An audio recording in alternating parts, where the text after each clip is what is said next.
I was trying to time it. It did not time well. What's up, everybody? It's Andrew Reed with the MushRune Cast and Samantha Reed, my Hello. ever lovely assistant. Aw. I am amazed by her beauty every day. Wow. Watch her turn red. That was already red. It's my favorite thing to do. All right, folks. Kind of an exciting show today. Kind of a sad show today. Kind of it's going to be a wide range of stuff. I mean, you always hate to see a mushroomer fail, but we're going to get to learn some cool lessons from it, I think. So did they really fail? No, they just got well, I was going to say it was cheaper than a college education, but maybe not in this case. It may have been cheaper to go to college, which I think they already did. So, Yes. anyways, insert foot and mouth. That's what we call the foot and mouth disease. Oh man. Well, I am here with my new favorite, Liquid Death, Severed Lime. I still can't figure out what that means. Severed time? Severe time? I don't really know. But convicted melon was my favorite. It's supposed to be like convicted felon. Exactly. So, Ah. but I do really like the sparkling water. It is so much better than Coca-Cola, and I'm losing so much more weight by cutting out the Cokes. Anyways, folks, we're here to talk mushrooms. Okay. Samantha, do you have anything you want to discuss before we get into today's topics, or anything else like that? Or Just that I appreciate the brand of Liquid Death. yeah. Samantha really does awesome. like branding. She collects branding. Every time someone sends us branding from anything, she collects it, and she studies it, and she stores it in a large, well, I guess it's multiple drawers now at this point, just full of branding things. It's pretty much my favorite. I will say that on the last episode, we did have... It was 2 episodes ago. Or 2 episodes, okay. Sorry, I'm getting behind myself. We had someone ask about an order, and I deleted their comment because I didn't want anyone to have any personal information about this person. So just don't put your name, address, anything like that on the live streams, please. Yep. And if you ask not that they, you know. Yeah, if you ask about orders, I'm going to just refer you to calling the shop, because that way your privacy gets to stay between us rather than out here for anyone else to see. We don't want you putting out your address. Believe me, I've put my email address on here a few times just speaking it, and all of a sudden I've gotten a ton of spam. And I did it with a phone number one time as well for the shop number, and now tons of spam. So for your own protection, if you're asking about orders, call the shop. Call the shop is always the best way to go, because it rings on her phone, my phone, her computer, my computer. We're going to hear it. We may not answer it. We'll call you back, but we will make sure to get to you. So, And if you can leave a voicemail too, that'll give us a text directly. mm-hmm. It'll give us To kind our of a heads emails up, and and then text us, yeah. we can go ahead and do the research before calling you back and already have your answers for you, and it's awesome. Yeah, I actually really like this phone service, and it's just the Google Voice, but it somehow, oh my goodness, this is not going to work. I'm going to break my phone. Don't do that. Don't dox yourself is always a good rule of thumb. Exactly. Yeah, I have a shop, so I can dox the shop. But even then, doxing the shop has its own consequences. We've literally gotten trichoderma bombs here a couple of times. It's some strangeness. It is some strangeness. There are definitely some people with some feels, and those feels, apparently they're not afraid to, do some little bioterrorism through the mail. So, Well, Food and Safety Act. So yeah. be careful, folks. It's because we use plastic, or we grow on trees, and mushrooms don't like to be grown indoors. I mean, I don't know. I don't actually know where that's the stuff we've heard. I don't know where the trichoderma bombs came from. They just showed up at the shop, and so now we have a whole mail policy about opening mail in a certain area that's highly filtered and everything else. We don't just bring mail in anymore. No, So it's several rooms, doors. Well, outside. Just go outside and open mostly mail. outside. Oh, Joe. All right. So today we're going to be talking about You Can't Eat Technology by Adam DiMartino. This is an article he wrote about his separation with Smallhold and what he saw as, kind of what happened with Smallhold, where Smallhold went wrong, and I guess some of the mistakes that he made along the way. This is going to be really, really good because I think that he actually talks about what he should have done in his opinion, and I actually agree with him. I agree with him on what he should have done. Yeah, I feel like that was a very well written article. Yep. So if you guys want to pull it up, it's called "You Can't Eat Technology." You're welcome to read it along with us. But sorry, Samantha, did I cut you off? I'm sorry. Mm-mm. Okay. I agree that it's very well written. It's from the heart. A lot of self-reflection. So it's a fantastic article. You can tell that he took this as an educational experience. So, and I think even left his contact info there so that you can, if you find yourself in a similar situation, you can talk to him, which takes some cojones. So. Oh yeah, and I felt like when writing it, he was very careful to communicate his regrets as well as that self-reflection on how he could have done things better. And I think that is very admirable as well. Absolutely. Something we're going to do, Samantha and I are going to do something we don't normally do, which is we're going to give a little disclaimer here. Samantha's going to give her opinion on this article as we go along, and I'm going to give my opinion. And we're not necessarily going to agree. We look forward to seeing your all's opinions in the chat, and we may not necessarily agree with you as well. Just know, nobody has to agree with us. We don't have to agree with each other, and we don't have to agree with you, and you don't have to agree with us. And we are happy to we're not going to block any comments. We're not going to, unless it's like, there are specific filters we have against like things that'll get us shut down by YouTube and whatnot. But other than anything like that, your opinion is yours, our opinion's ours, her opinion's hers, my opinion's mine. And we're still going to love each other at the end of the day. We're still going to welcome any comments you guys have or questions. And if you ask our opinion, we're going to give. I could have sworn I did. However, Samantha, that was my father. Do you think you could go give him a call back real quick? Absolutely. We will wait on the article till you get back. So, anyways, the whole plan is for us to all just expect each other to have differing opinions, and where we differ, we're going to celebrate the fact that we have a diversity of thought. So, we're not going to hold anything against each other. Now, all of this said, I have to wait till Samantha gets back, right, to do this fairly. So, I guess I'll kind of explain our positions a little bit. I'm a risk taker. I'm very much of, I guess what you might call the Microsoft method, right? Where it's like, put out a product and patch it to perfection. Samantha is a detail-oriented person and conservative, very, very conservative. And I mean that in conservative in thought, not necessarily conservative in any order, sort of other way. But she is not a risk taker. For the most part, her tolerance of my risk-taking has developed over years. And it's made us a very good match in that I listen to her conservative point of views, she listens to my more risk-taking point of views. And I think that hopefully we'll see a little bit of this interplay. She's not here to hear this. I'm really hoping that we'll get to see some of that come out where she wants to take the more cautious approach and I want to take the more risky approach. And I'm hoping that you guys will be able to see that in the interplay between the two different ways of thought. There are things that she does that stress me out. There are things that I do that stress her out. And sometimes it can be kind of hilarious. Sometimes it can be a little scary. But for the most part, I think that it's actually made us better as a mushroom farm company. And then going into this, we're also going to talk about things that starting a mushroom farm today based on reading this article. So if you guys have any questions about starting mushroom farms, mushroom markets, my opinions on any of that, I'm happy to give it. So is Sam. I wish Ben was here actually so he could give, because Ben, his blog post that he had, we're going to get those back up on the website because they were so important. But there are videos on the YouTube channel, something about doing it backwards, and then Mycological Warfare Part 1 and Part 2. There are videos where we literally read those articles, so you guys are welcome to go check those out at some point. But Ben has nailed it. Ben, years ago, like a decade ago, nailed the mushroom market trajectory.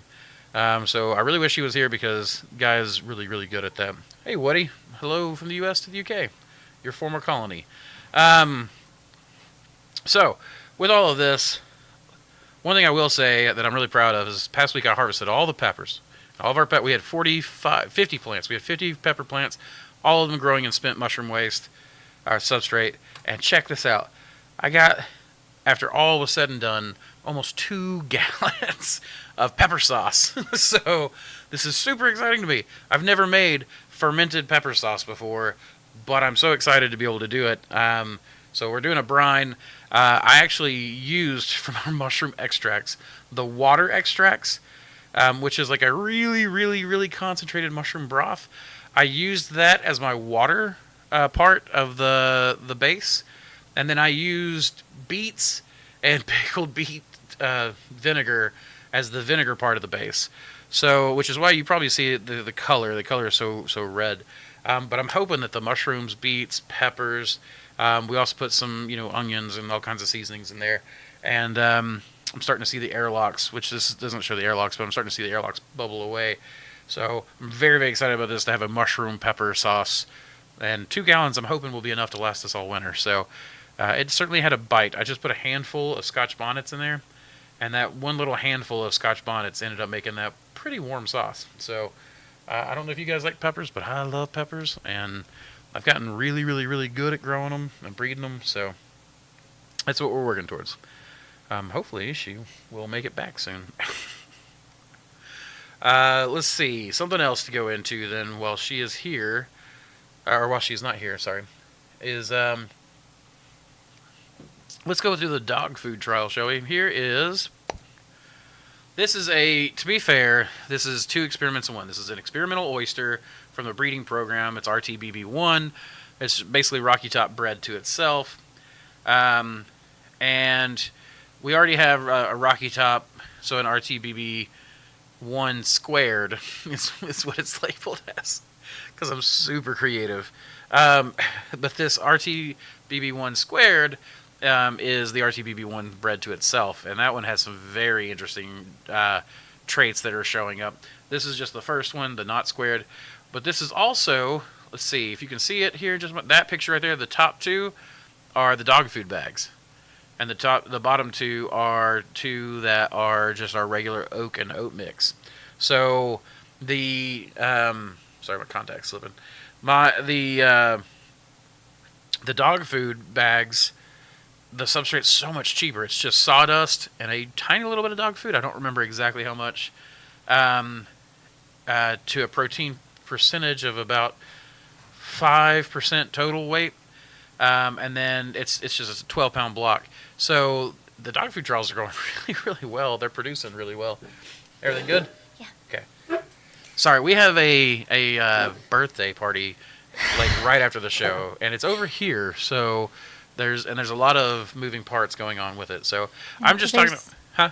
There's just more room over here, but then all the cooking stuff is over there. So Andrew's parents are being so sweet as normal, and they're cooking everything.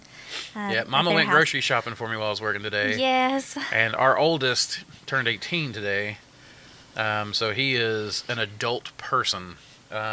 We did it. There we go. We did it. Good job. Successful. We got 1 to adulthood, 2 more to go. So, yes.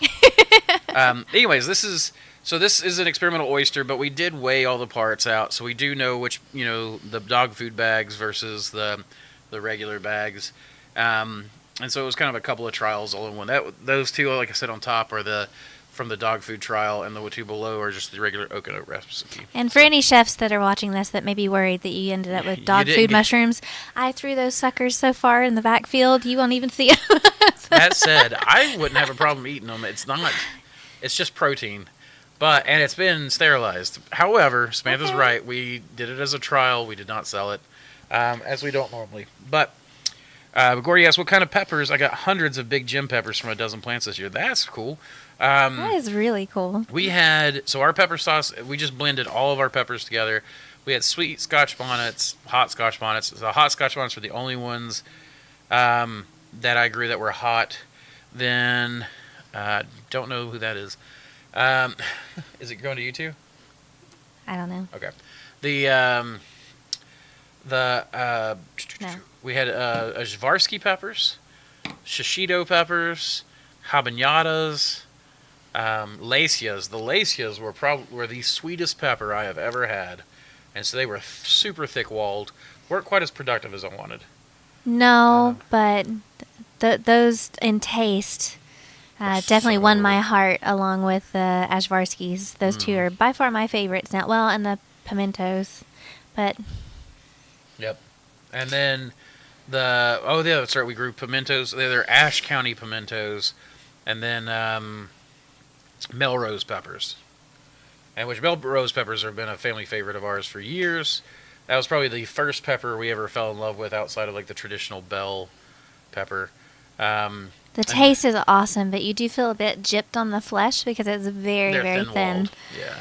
So I'm going to breed next year. Like I said, I'm going to use Samantha Steady's hands to pollinate. I'm going to have her pollinate Lacia to Melrose and Melrose to Lacia, hoping to keep that super sweetness, thicken up the walls of the Melrose, but get a little bit more of the productivity of the Melrose.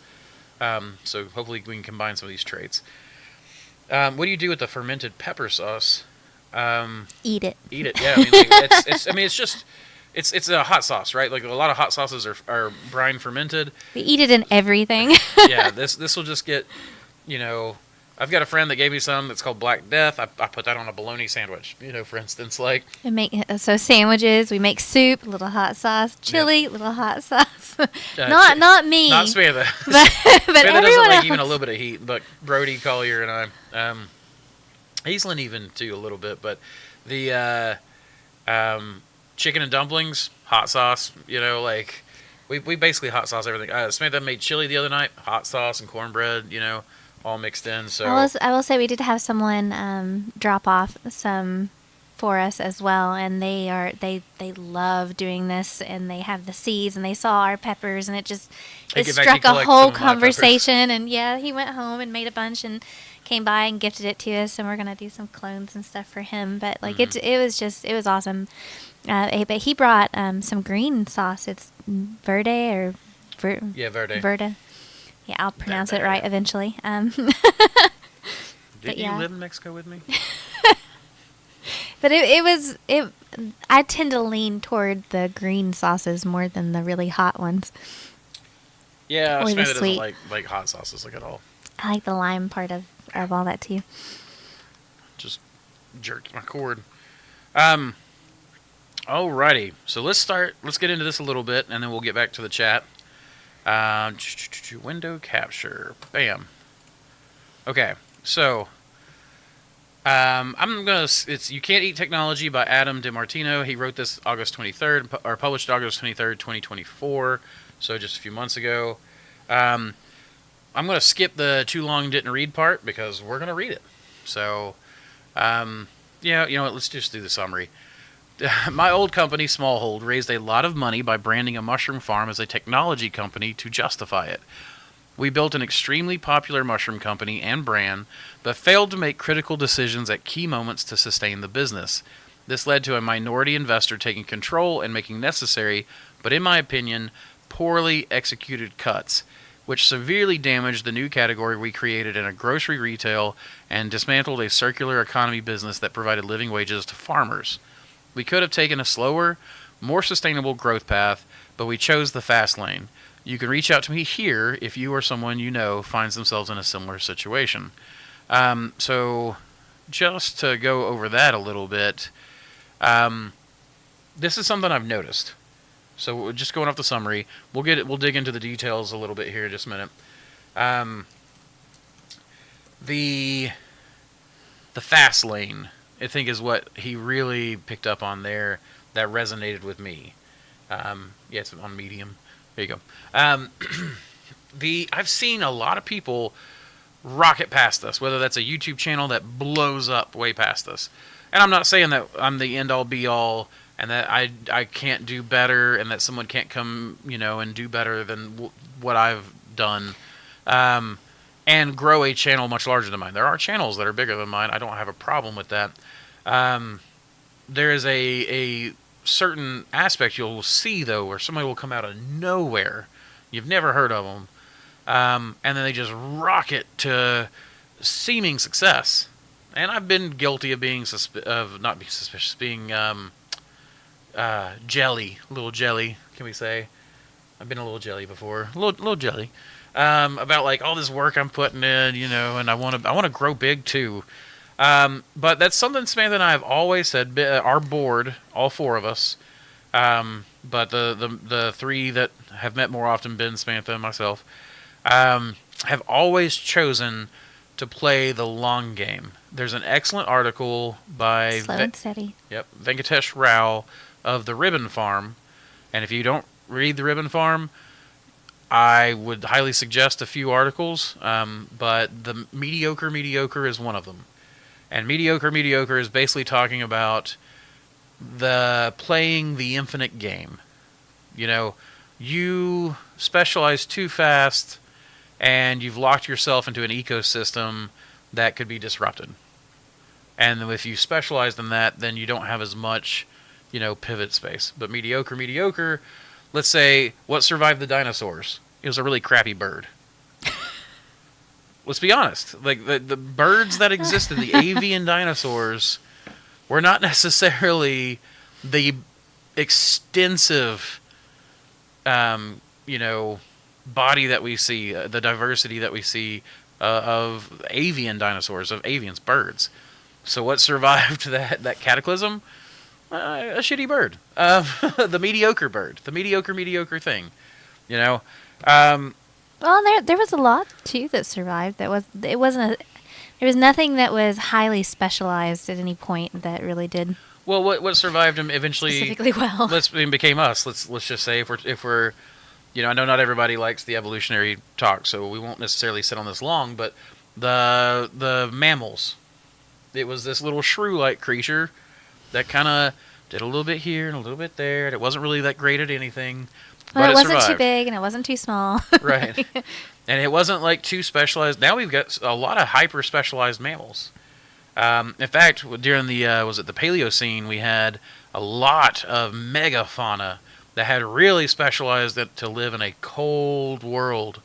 And then an apex predator and a changing climate seems to have changed that, disrupted the climate. And what survived? Little rabbits and little the big cats and stuff. So, I see a just right parody with the three bears coming here. Actually, that's a great point. The three little extinctions, or like I don't know. It's That's definitely horrible. just right. So we'll get back to this, but like that's my whole thing is that you see this, you'll see someone rocket past you and then pop. It's almost like a bubble inflating and then popping and collapsing. And we don't want to be that, right? So we've always chosen to play the long game, play the infinite game. I don't care if I lose this certain aspect of the market. I don't care that I lose. I'm willing to lose certain business strategies, aspects of the market, whatever. I'll lose that game to keep playing the infinite game. I'm here to persist for the long haul. And part of that is it kind of positioning myself into a generalist category. A category that can, the crappy bird category. I don't really want to put it that way, but... And we've had a lot of people reach out to us, too, kind of frustrated with our lack of growth. We ought to be bigger, faster, better. We ought to be farther along than what we are. They don't understand why, but, we have intentionally kind of... taken a generalist approach. We do a lot of experiments in a lot of different directions. And so we don't hyper-specialize, though we do have a more specialty crop product that we're working on for a bigger generalist purpose audience. And sorry, let me get my mate. But for instance, the tinctures, our mushroom extracts. I know you're seeing a lot of other people doing it. We've really come across a method we really like, the triple extraction, and we didn't want to jump on the bandwagon just because everyone else was doing it. We kind of wanted it to... Well, and we took it slow. We figured out the method we like, and we figured out... We honestly, I'd never really considered doing extracts until we've had so many people request it. And that's the big thing with us is you'll see us just kind of, not hem and haw, but we're going along and we're We like to figuring things consider. out, and we like to consider, and Yep. and we like to give everything our all in the moment, and so we'll just be concentrated on that thing, and then it's not until someone's like prompt, I'd really love to see you guys doing this thing kind of thing, and I would buy this from you because I know there's integrity there, kind of. But Oh, we get that all the we time. do actually do get that a lot. Yeah. And I'm so proud that we do. That's the kind of reputation I want. So. Yeah. Um. Who doesn't? Well, fair enough. Fair enough. That's a good point. I made that. She did make that. We've got we actually are about to start shipping all the tincture orders that we've had. So, actually, that should be in the description down below. You should be able to just hit it and go straight to the tinctures page. We've got like golden enoki and Oh, you lion's mane, animated maitake. it. I did a slideshow and oyster. Good job. So thank you very much. I appreciate that. And Please let me know if you find any spelling errors. yeah, yeah, I've been messing with Samantha. Some of the errors I found. She was working till 3 a.m. one morning. But so going back to this, as far as this goes, where we start? Nearly 6 months ago, I resigned in protest from Smallhold, a company I co-founded 7 years ago with my now former best friend. Today, it emerges from Chapter 11 bankruptcy as a shadow of the company we once envisioned. The new owners, a private capital group, had made an ill-fated investment into our struggling mushroom farm company, which management had been mostly pitching as a technology business. While some of the restructuring decisions were expected and even necessary, others were not and ran contrary to the principles upon which we built the company. And look at that space age room. I love the way these space age rooms look, for sure. Together with a team of over 100 passionate farmers, operations team members, technologists, salespeople, and marketers, my co-founder, my southern came out. My co-founder and I created a new category for specialty mushrooms at the national retail level. We grew from a 20-foot shipping container under a bridge in Brooklyn producing 100 pounds, New York City's first organic farm ever, to producing around 40,000 pounds of mushrooms every week across 3 cities nationwide. We also became a focal point of the COVID mushroom zeitgeist. We're featured in every major national news outlet and produced hundreds of thousands of pounds of organic mushroom compost for farms and gardens across the country. At its peak, Smallhold generated around $17 million in annual revenue. Now you need to silence your phone. Thought I did. $17 million in annual revenue, up from just a few $100,000 a few years earlier, and had a post-money valuation of roughly $90 million, supported by $58 million in angel investors, institutional VCs, and debt. We sold nationally in Whole Foods as well as in Erewhon's, Sprouts, and many other retailers. It's safe to say we made gourmet specialty mushrooms, oysters, lion's manes, etc. a thing. But we never turned a profit, losing well over $1 for every package sold. $1 for every package sold. That is crazy to me. Well, and if you're bringing in that much revenue, can you imagine? You're bringing $17 million and You're losing $1 for every sale. Yeah, That's craziness. Blows my mind as to that makes my heart ache. I mean, Samantha and I have we have actually talked about this. We've tracked in a similar direction in some ways to Smallhold in certain ways, and we cut those early. Now, it was never to this scale. I want to make that clear. We have never been a $17 million company.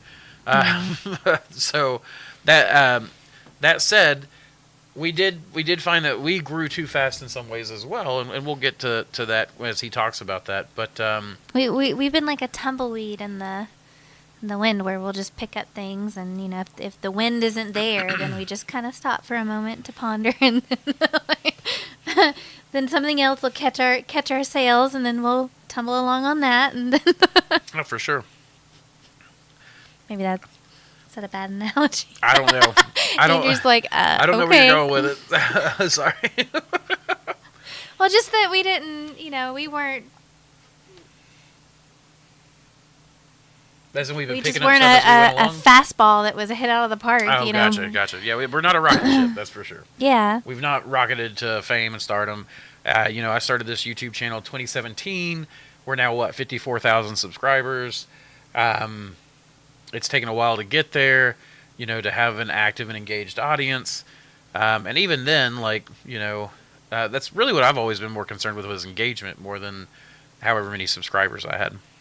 Now, so we can have conversations like this, wholesome conversations where everyone has a voice. So it's interesting to me that they were talking about how they were in the center of the mushroom zeitgeist during COVID.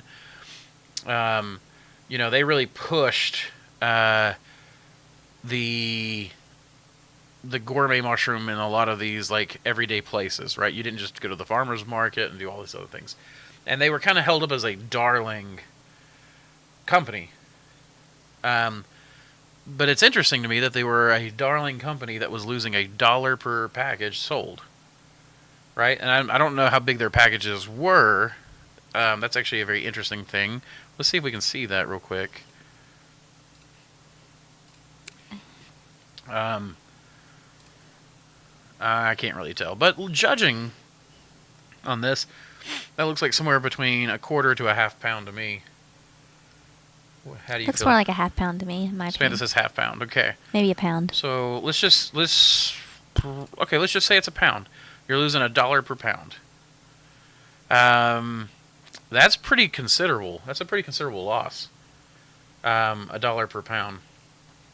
Now, let's see. A little background on specialty mushrooms. These include fungi like shiitake, lion's mane, oysters, and king trumpets. I didn't see shiitake there. What is that up in the top left? That looks like maitake. So that, to me, looks like maitake. We got lion's mane, king trumpets, pink oysters. Interesting choice for grocery stores, pink oysters. Well, can we go back to that former paragraph? This one up here? No, just where it says, while some of, restructuring decisions were expected and even You want to go necessary. to the beginning. Okay. Others were not, and ran contrary to the principles upon which we built the company.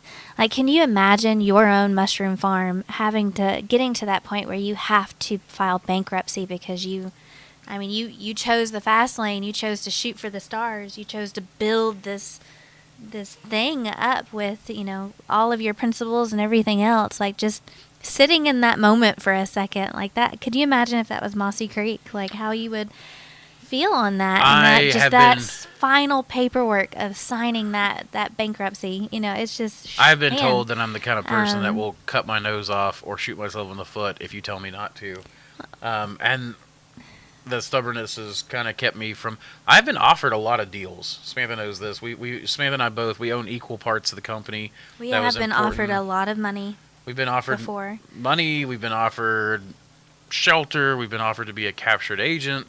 In some ways, I'd be okay being a captured agent, but I would have to be given a ton of freedom and a large budget. But I don't have a problem. If somebody came to me and offered me a job, I would consider it if it was a good enough offer. That said, I like being a free agent a lot. And as part of my I have... It is... I want this company to be what I want it to be. I've got a certain vision that I want this to be. I know we're playing a hard, long game. But with Samantha and I we've actually had this conversation before where I sit down and I go, okay, Samantha, what does victory look like? Yeah. It's literally like, what does victory look like? And at first, she was confused by the question, I think, where she's like, what do you mean? What does victory look like? And I was like, well, where do you see yourself when we're here? It was more, I had so many thoughts all at once. I needed someone to help me narrow it down. Yeah. Samantha, I said details. What I tell you folks, details. That is frequently my issue. I'm definitely one of those people, when you're talking to me, I'm just like, keep it simple, keep it as few words as possible. And then like if you start talking, I'm just like, what? I'm trying to like interject words for you. Apparently, that's a trait of ADD. And then me, I'm a ping pong ball. Like I'm just like all over the place all at once. We were trying to have a conversation this morning, and she's like, there were 4 times I was like, here's the strategies I see, and I'd start talking, and she just start talking about something else, and I'm like, oh my gosh. Which to her it wasn't something else, but to me it was something else. It related. This is what I told you guys. Like we have different viewpoints, which I think is valuable, but we definitely. So I had to close my mouth and sit there and bounce until he was done. Anyway. Yeah, but that victory to us looks like we have a certain vision of victory, and we know that you have to make sacrifices along the way. You sometimes have to curve your vision, bend it a little. Sometimes your vision's just not going to work. And we've had to re-envision this company a few times. But there's a certain trajectory we want to go. And I think Smallhold had that as well. I think they had a lot of really good intentions, like paying their farmers living wages. So many farmers are in a race to the bottom, and they don't need to be. They don't have to be.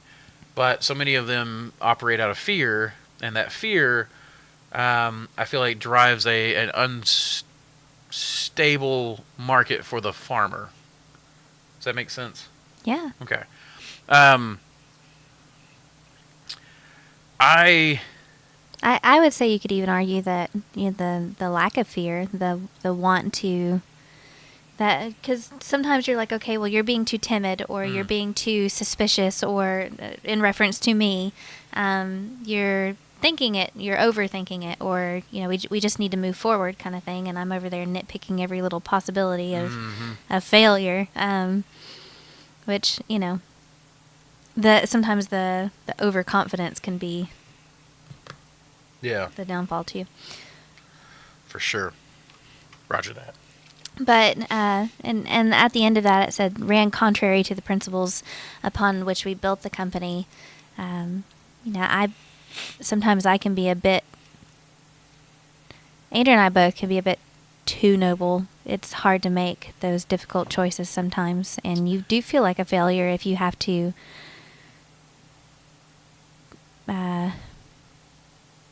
What's the word? Gosh. I know you can't read my mind. Only if you could. Smush. That's our smushes are like, I just wish I could just transport my brain, smush my thoughts into yours. Right. But yeah, the principles. You still going there? Well, I'll fill in the silence. And for me, like I was saying with that conversation about what does victory look like, we have a very principled position. People have discussed with me, like, what are you going to do? So, if you come through and you strike it big and you've got all the money you could ever want. I'm like, yeah, I'm not buying a Ferrari, or I might buy a nice truck, but a modest truck. But then my big thing would be, do you want a house? I don't even really want a big house. I'd like an earth ship. That'd be cool. I'd like to live in an earth ship. I just want my own little permaculture paradise. And then I'd like to buy land and then set up basically a living ecosystem gene bank where I can plant trees and plants and all kinds of stuff that I want to put. Like that's the kind of thing that, like, there's a rap lyric somewhere, I can't remember what it is, but like basically it was like, if I make it, I just want to make it, enough. If I end up making all I want to make, I'll just keep the flow. That's how deep it goes, right? He's just basically, if I make enough that I don't have to worry about bills, I'm just going to keep rapping. And I'm like, yeah, that's basically, if I don't have to worry about bills, I'm just going to keep growing mushrooms. And that's kind of the principled thing that we have there. Let's see. Let's continue on. Let's pick up where we were.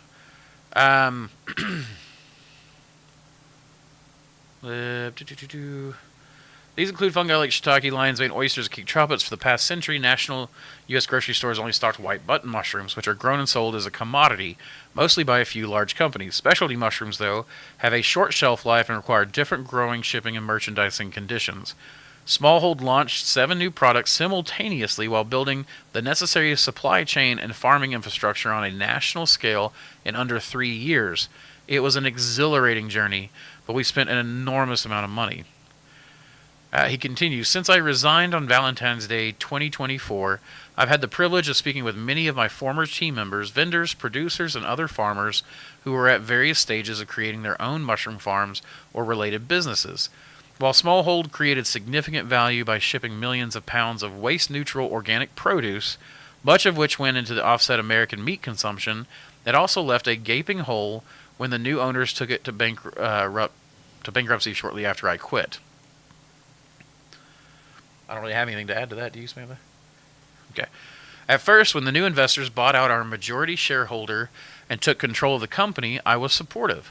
We desperately needed someone to step in and push our team to make the tough but essential decisions that management had been avoiding for far too long. We already had a well-developed plan approved by HR and legal to reorganize and streamline the business. This included allocating around $500,000 for severance and PTO for our 100-person team. That is a big company. At our max, we were, six employees, and then the 2 of us, so 8 people total. The budget was modest, but fully prepared and accounted for in the bank.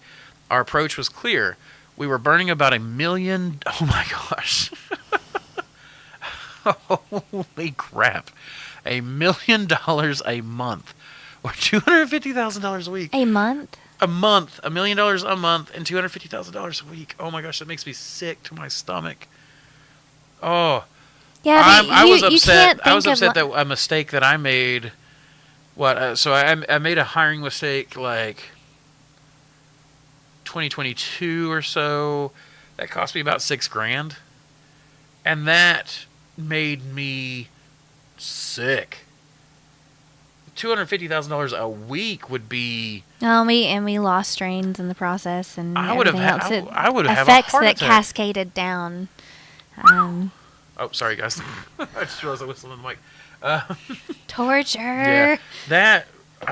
Oh my gosh, that makes me so sick to even think about. But you really can't. Oh. You can't think of it. You have to sit there and think, Andrew. Just reduce the numbers in your head. It's kind of like a small scale model, and then the actual building. Right. You just, we're the scale model, and they're the big building. I got it. I get it. I get the idea of scale, but it's just like I understand, but you can't freak out about stuff like that. I know it seems like a lot of money to us, but whenever you sit there and think about the sheer volume that they were moving, there's money being exchanged in very, very large numbers. But if you were to reduce that down, $1 million a month, 200. That means it is a lot. And they're losing $1 per package. Well, but think about again. Well, think about it. $1 per package, $250,000 lost per week. So how many they were selling? 250,000 pounds, perhaps. What is everybody else saying about this? Well, you got to remember there's a delay. A mil a month. What is the one I've seen so far?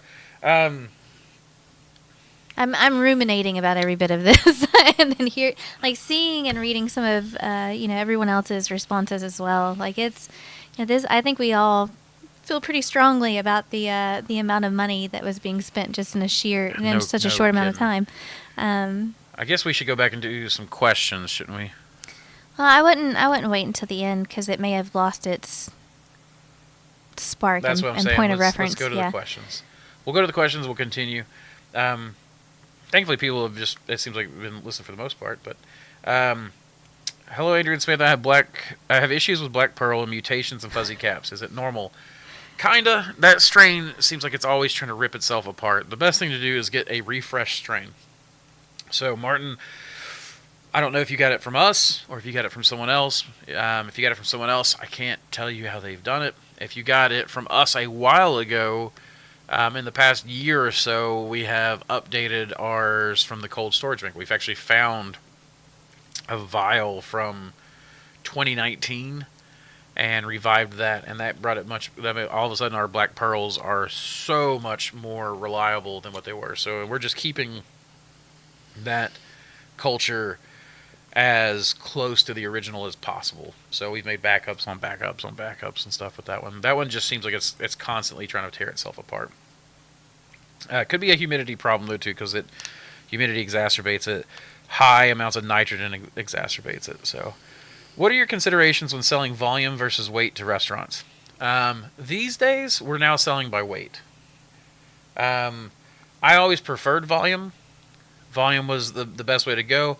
We left the market and stepped back and allowed our chefs, not our chefs, well, yeah, our chefs to buy from some of my students.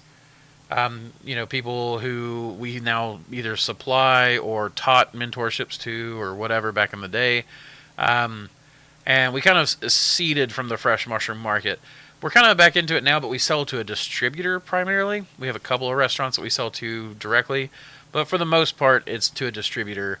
And that really is just all the stuff from the breeding programs, the testing, etc. That all just goes straight to the distributor.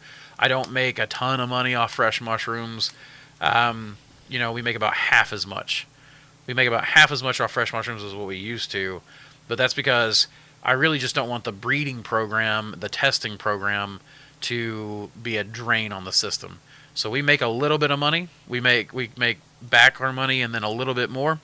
It essentially pays for itself, and that was the goal, is to make that sustainable as possible, and then get the chef's feedback, and then other folks were selling more established strains, that sort of thing. Yeah. But at least we're getting the strains out there. Maitake is the exception. We make a ton off Maitake. As far as even to a distributor, we sell it for $10 a pound. $10 a pound for Maitake. And you have to wait a while to get the return. So it's not the best return because you can grow, like 7, 8 oyster crops in that same space.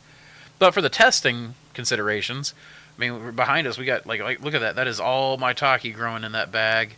That's the Norspore variety. We've got over here some of the old growth forest that we found October of last year, and then over here we have some from New York.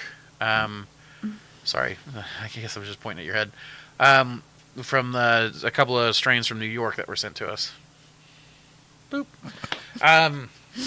So it's like the painting. That's the big thing for us, is that we sell by weight because that is now what the market does. But if you're first starting out, I always just explain to the chefs that you're going to do better by volume with us, really, price-wise, because when we grow a lighter mushroom, you're going to get so much more fungal biomass and a lot less water weight.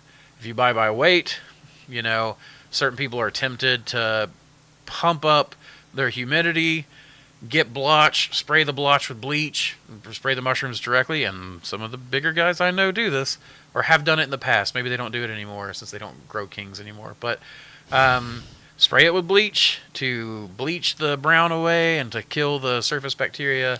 They did do it at a produce, what was legal to spray produce, to wash produce in. I still don't like the idea of spraying mushrooms with bleach, but whatever. Well, and two, as far as getting in a crew and a training perspective, it is so difficult to teach that nuance of filling the box until it is full, and not necessarily. Sometimes folks just need a literal thing. But I will say that I am quite guilty of, I'll reach that 10 pounds on the case, and I'm like, I wouldn't want to buy that. That does not look full enough. And there are strains that we grow that are lighter than others or heavier than others, yeah. And so I'll fluff it up a bit and make sure it's full. So it's, it's not necessarily this perfect. So they might order 10 pounds and get 12, and I'm like, Samantha, that's literally money you're throwing away. But it's not. It keeps them happy, and relationships is really what it's about. Well, it's going toward.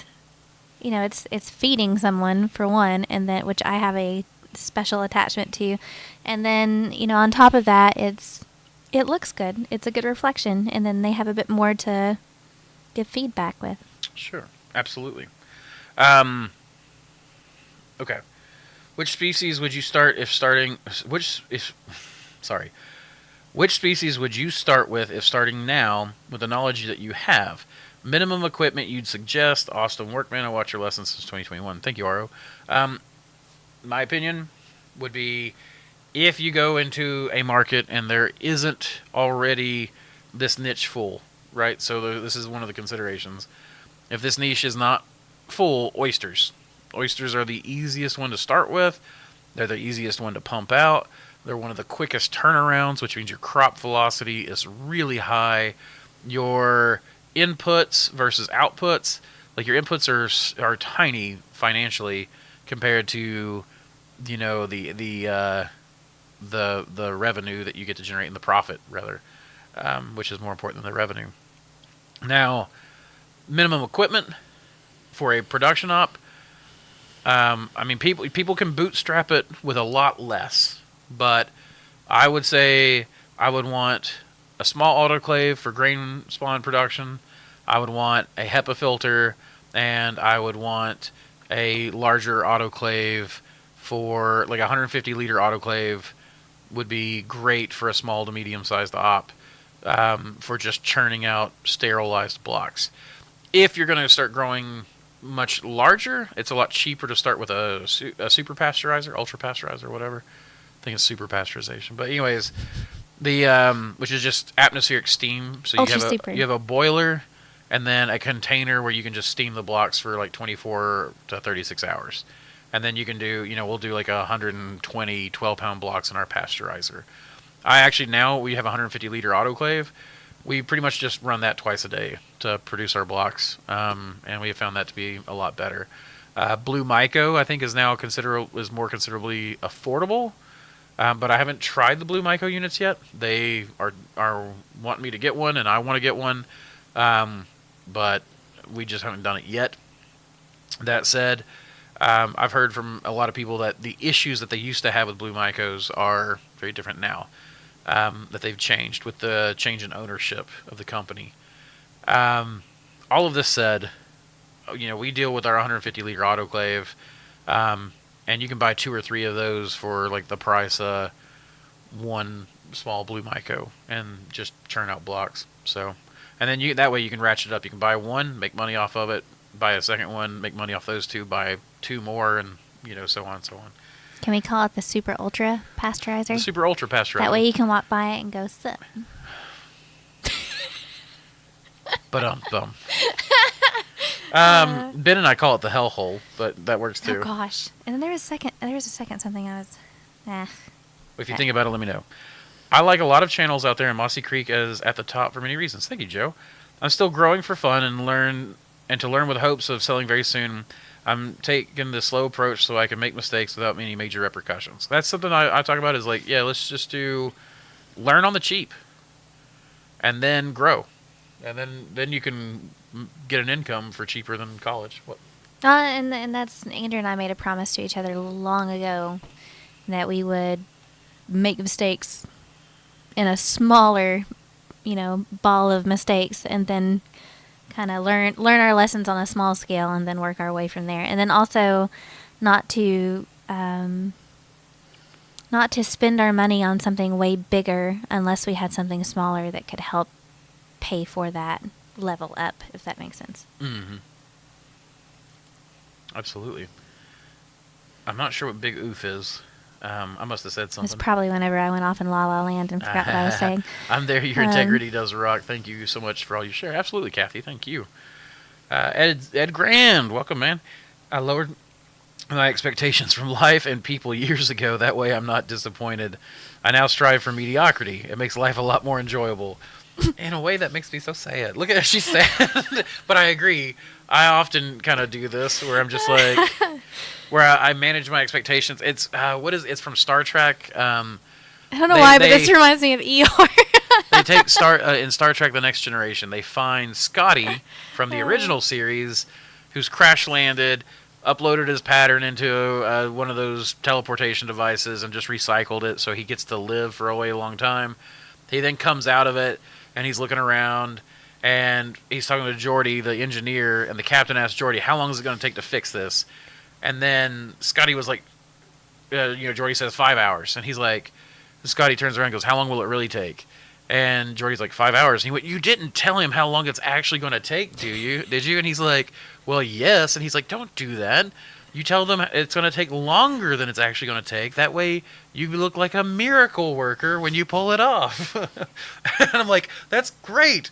That way, the captain's never negatively surprised. He's always happy with you because you're outperforming the expectations you've set. This is what I'm trying to get Andrew to do on the website with the terms and conditions and like shipping times and stuff like that. Because there are times whenever you manage 400 flippin' strains, it is. Yeah. There are times when something is in a point of transfer or growth, and it's not going to ship next day. It's just not. Yeah. It's got to grow, and sometimes you have a hiccup. And anyone who's no, a you're not farmer, getting- you know it. What I'm talking about. No, you're not getting a refund for your custom product we started growing 3 weeks ago. That kind of thing. Anyway. Terms and conditions. But you manage their expectations and you manage your own. Anyway, Absolutely. sorry. Go ahead. Mushroom base. Oh, I'm sorry. I'm just trying to keep. We got a timeline. We got to get through the keep it article. moving. We've Yep. already been an hour. I feel the pressure of time. I feel like pinks would definitely be tough at a grocery store. Super low shelf life. They look really nice. I agree. Especially winter grown pinks or cold grown pinks. They look so colorful and beautiful. Oh yes, they're absolutely gorgeous. Jacob Wools, hello. Do you think Smallhold could have grown as fast as they have if they weren't working a deficit? Yeah, absolutely. The problem I think that happened, and we'll go into this more, of course, in the article, and we'll see this from his perspective. But one of the big things I think happened was something similar that happened to us. We moved into the warehouse, and we're like, okay, we're growing at home in the same space. We're growing like 1,000 pounds a week in the basement with just 2 of us and 2 part-time workers. So we move in here, we hire 2 full-time workers, and we start working on more grow rooms and more production.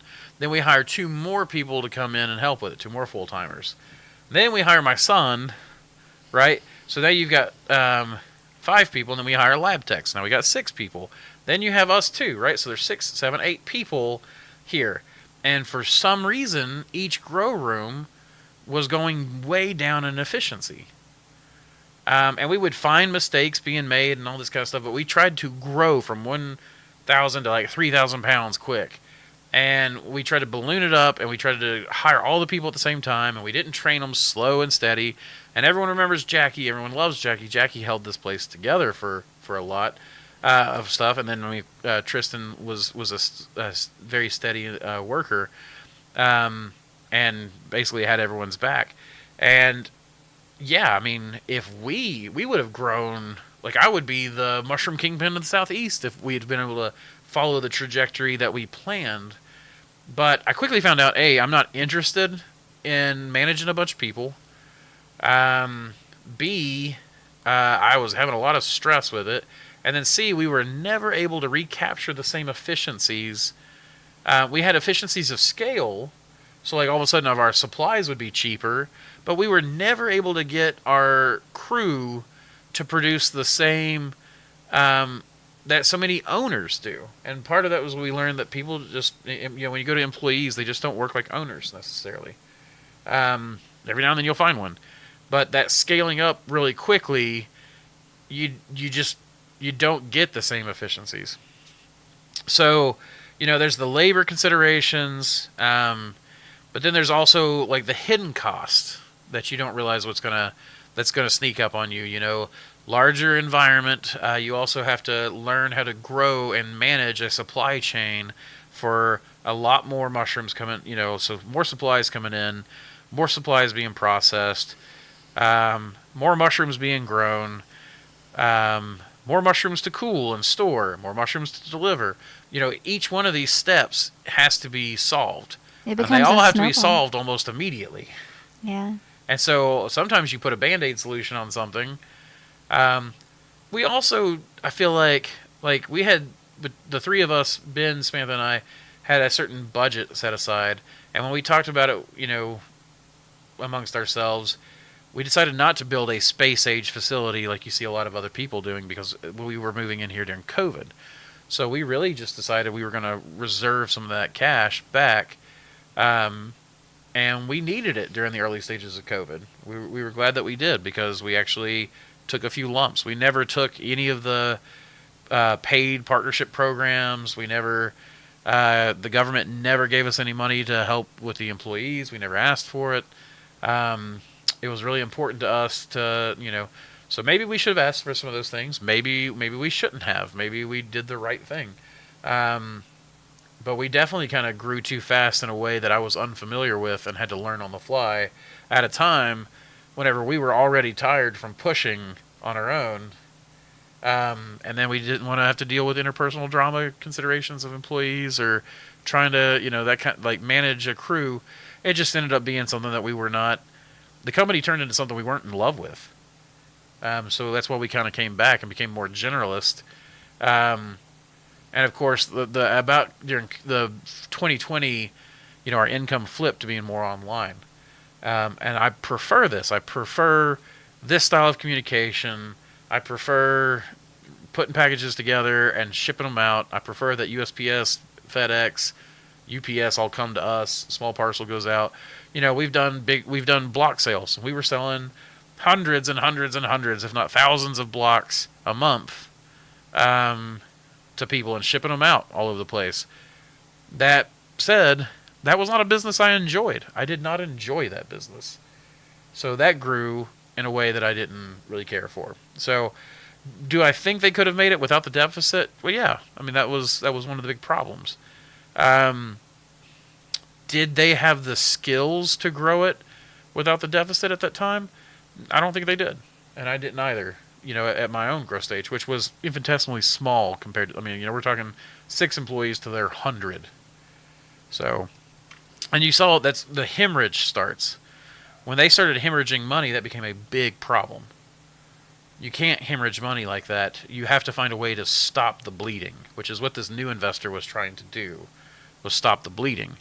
But then he may have not understood some of the vital organs that he was cutting out to stop the bleeding.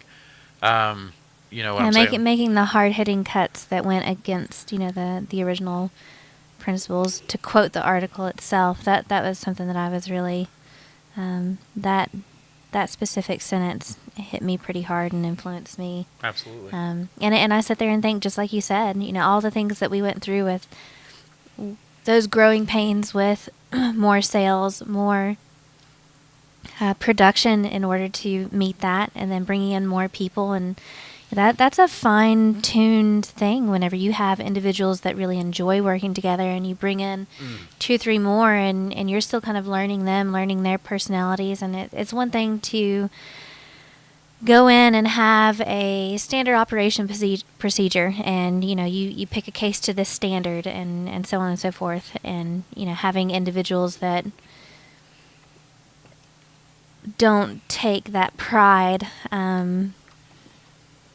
of picking a case to heart quite like someone else does, and then that causes an issue. Or yep. And then I made managerial mistakes going off what Samantha said there, where, like she was saying, like there were people who were not necessarily, that was boiling hot water. That people, that really hurt. I'm sorry. Bless it.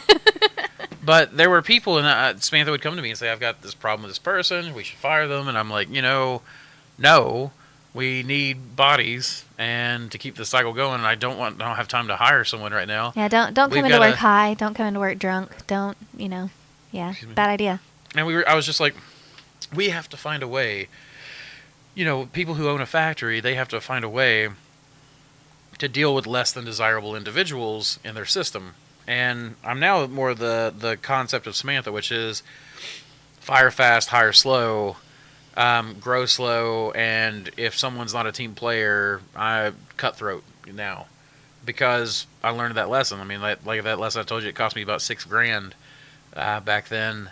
That hurt, and that was one of those things where it was like, I should have listened to Samantha's intuition, which was, let's just cut this person out.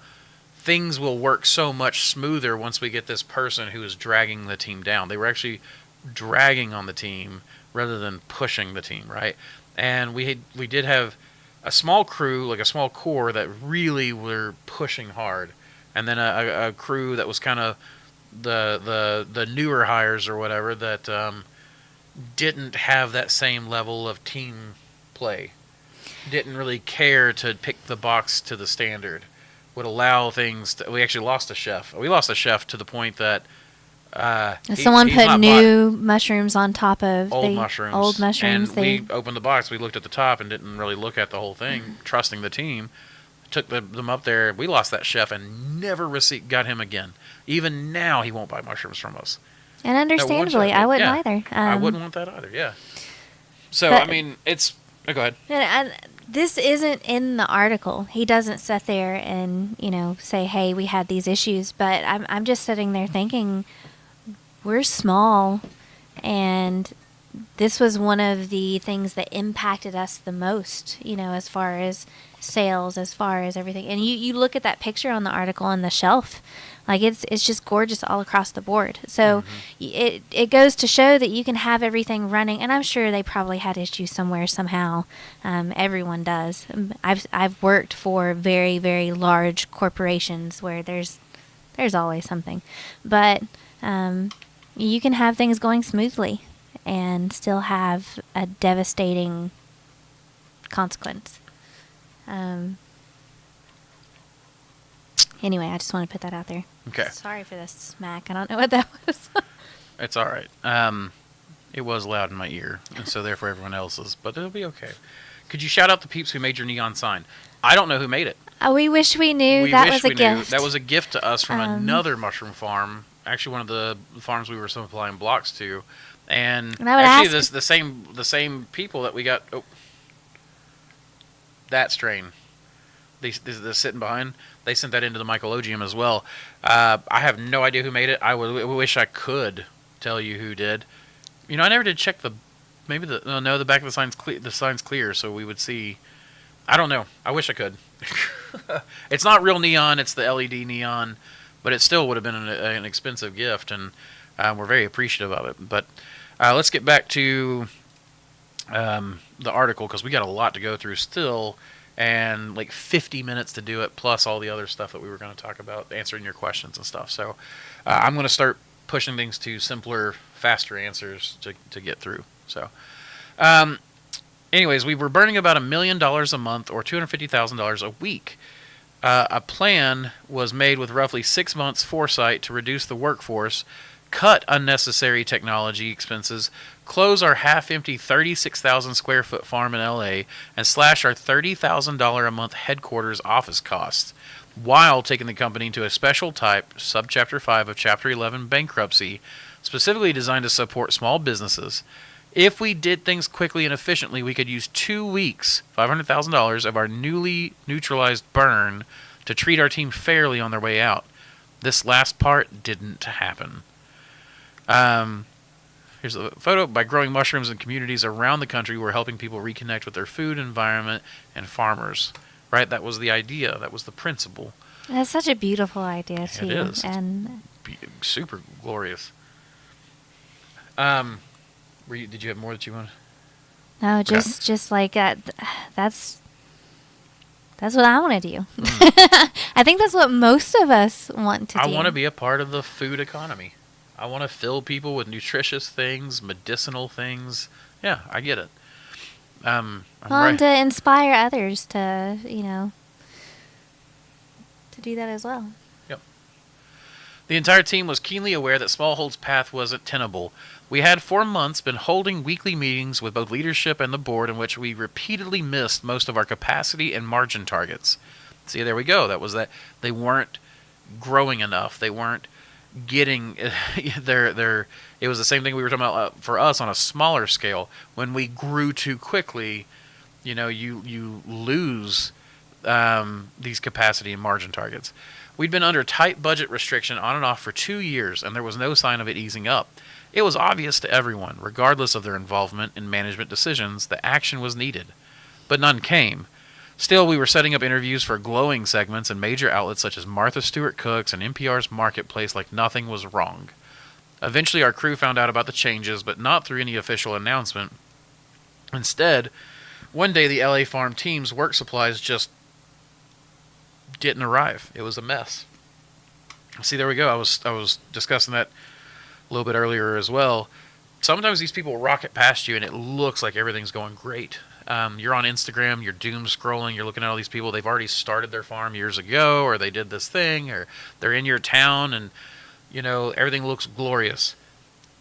That's the shell game, right?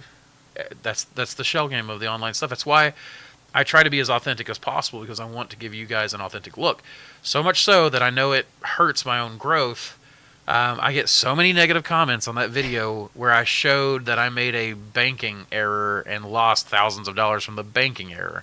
And people get on there and they're like, why would I listen to you whenever you've done something so stupid? And I'm like, because I did something so stupid and I haven't done it again. I wouldn't even call it a banking error, honestly. Like, it was overdraft fees, and what those overdraft fees reflected was, us paying our payroll, and then that coming out by the thousands at the same time that I was stuck in traffic on my way to the bank to deposit those checks in order to cover that payroll. Well, and I wouldn't have money transferred to the account, and so it just sat there and tick, tick, tick, tick, tick, and didn't realize, right? And this is another thing, too. Like, we didn't have a ton of... we were trying not to put a ton of savings into the business, or... Right. We were trying to grow everything off of cash flow and not have to keep putting our own personal money into it. So, going back. Eventually, our crew found out about the changes, but not through any official announcement. Instead, we already did with that. For 2 years, I've been advocating for new management at Smallhold. In 2021, I stepped aside from my role as Chief of Operations to make way for an operations professional with more experience in national logistics and construction. But the company kept pushing forward, promising technology returns on mushroom farm margins. Ooh. Now we're facing the consequences that most of us had seen coming. When the new owners did bring in new management, it literally was someone they were familiar with. It naturally was someone they were familiar with. But it quickly became apparent that they didn't fully understand the business, let alone our values. They appointed the former COO of Burger King Brazil as interim CEO and a restructuring officer as CFO, whose job was to keep creditors at bay while cutting expenses. Here's something near and dear to my heart that they were trying to achieve. Substrate to soil. Smallhold farms work to foster regenerative agriculture loops, utilizing sawdust, seed hulls, and organic grains to grow mushrooms. Then, by working with networks of innovative partners and farmers, we create rich compost and soil mixes that go back to the soil, supporting and enhancing soil fertility and ecological resistance. You guys have heard me talk ad nauseum about mushroom farms as soil generators. And so that's a beautiful thing that crashed and burned, I feel like, because of growing too fast. But I feel like it's still living through all of us. I mean, it's a huge byproduct of farming just in general. So, this still exists. It's still here. It's still a way to utilize what we produce, just by proxy. Absolutely. Well, and it's something like we grow slow. I've been at this since my business license since 2013. I've been growing mushrooms since 2008. It took me a few years to really get it to where I wanted it to be as a business. Then it took a few years for it to really start turning a profit. Then it took a few years for it to get, for us to learn some of the mistakes moving into a greater space, a warehouse. And then it took time for us to pivot into a supplier side. So each one of these things has a natural pace, I feel like, that you got to go at. And you can't just skip over and gloss over a lot of the lessons learned, I feel like. The new team adopted our Chapter 11, Sub-Chapter 5 bankruptcy plan, but decided to eliminate the $500,000 in severance and PTO. While I know they believe they were acting in the best interest of their investment, I strongly feel that this decision, along with the early interim appointment of a fast food executive, was not aligned with Smallhold's core values as a farmer-forward, sustainable agriculture brand. This approach contradicted the principles of a sustainable B Corp that had always championed regenerative agriculture and living wage work. Shutting down all of our farms, replacing high-quality mushrooms in the packaging with lower-quality produce without informing consumers, dismissing farmers with little to no notice, and denying them severance and paid time off were actions that objectively undermined the brand's integrity and mission. And I think, therefore, probably hurt their reputation. Smallhold Smallhold was already facing a major problem in the mycological community, and that they showed up everywhere. And everyone had a fear response to such a major corporation moving in all over the place. So you already had people grumbling from being personally affected financially, or from just a simple distrust of large corporations. Many of us are subversives, I would say, people who don't trust the system or the big stuff, the big parts of the system, seeing them rather as places that, there may be good people there, but then those good people accidentally make decisions that hurt people, that kind of thing, just because of how big and enormous that organism is. Down to downright jealousy. Some people were just downright jealous. I've been jealous myself of a lot of people's growth and things like that. So they were already facing this reputation problem from the mycology community, which thankfully for them, they only had to sell to people. They didn't have to sell to the mycology community. So they could, I guess, afford to have that reputation hurt.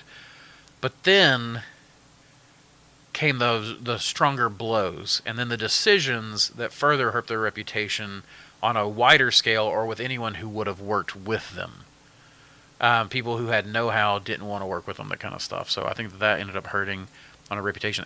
Your reputation is everything, and it's hard. It's really hard to run an online business and keep your reputation pristine. And you can be slightly behind on something, or a lot behind on something, or something could have happened, Well, people something always slipped through the cracks. People leave negative reviews before they'll leave positive reviews. People read negative reviews and weight them more strongly than they do positive reviews. So you can have a very close to 5-star rating, but if you have negative reviews, people will read those first. So I don't know what their review structure was like, but it could very well have hurt them.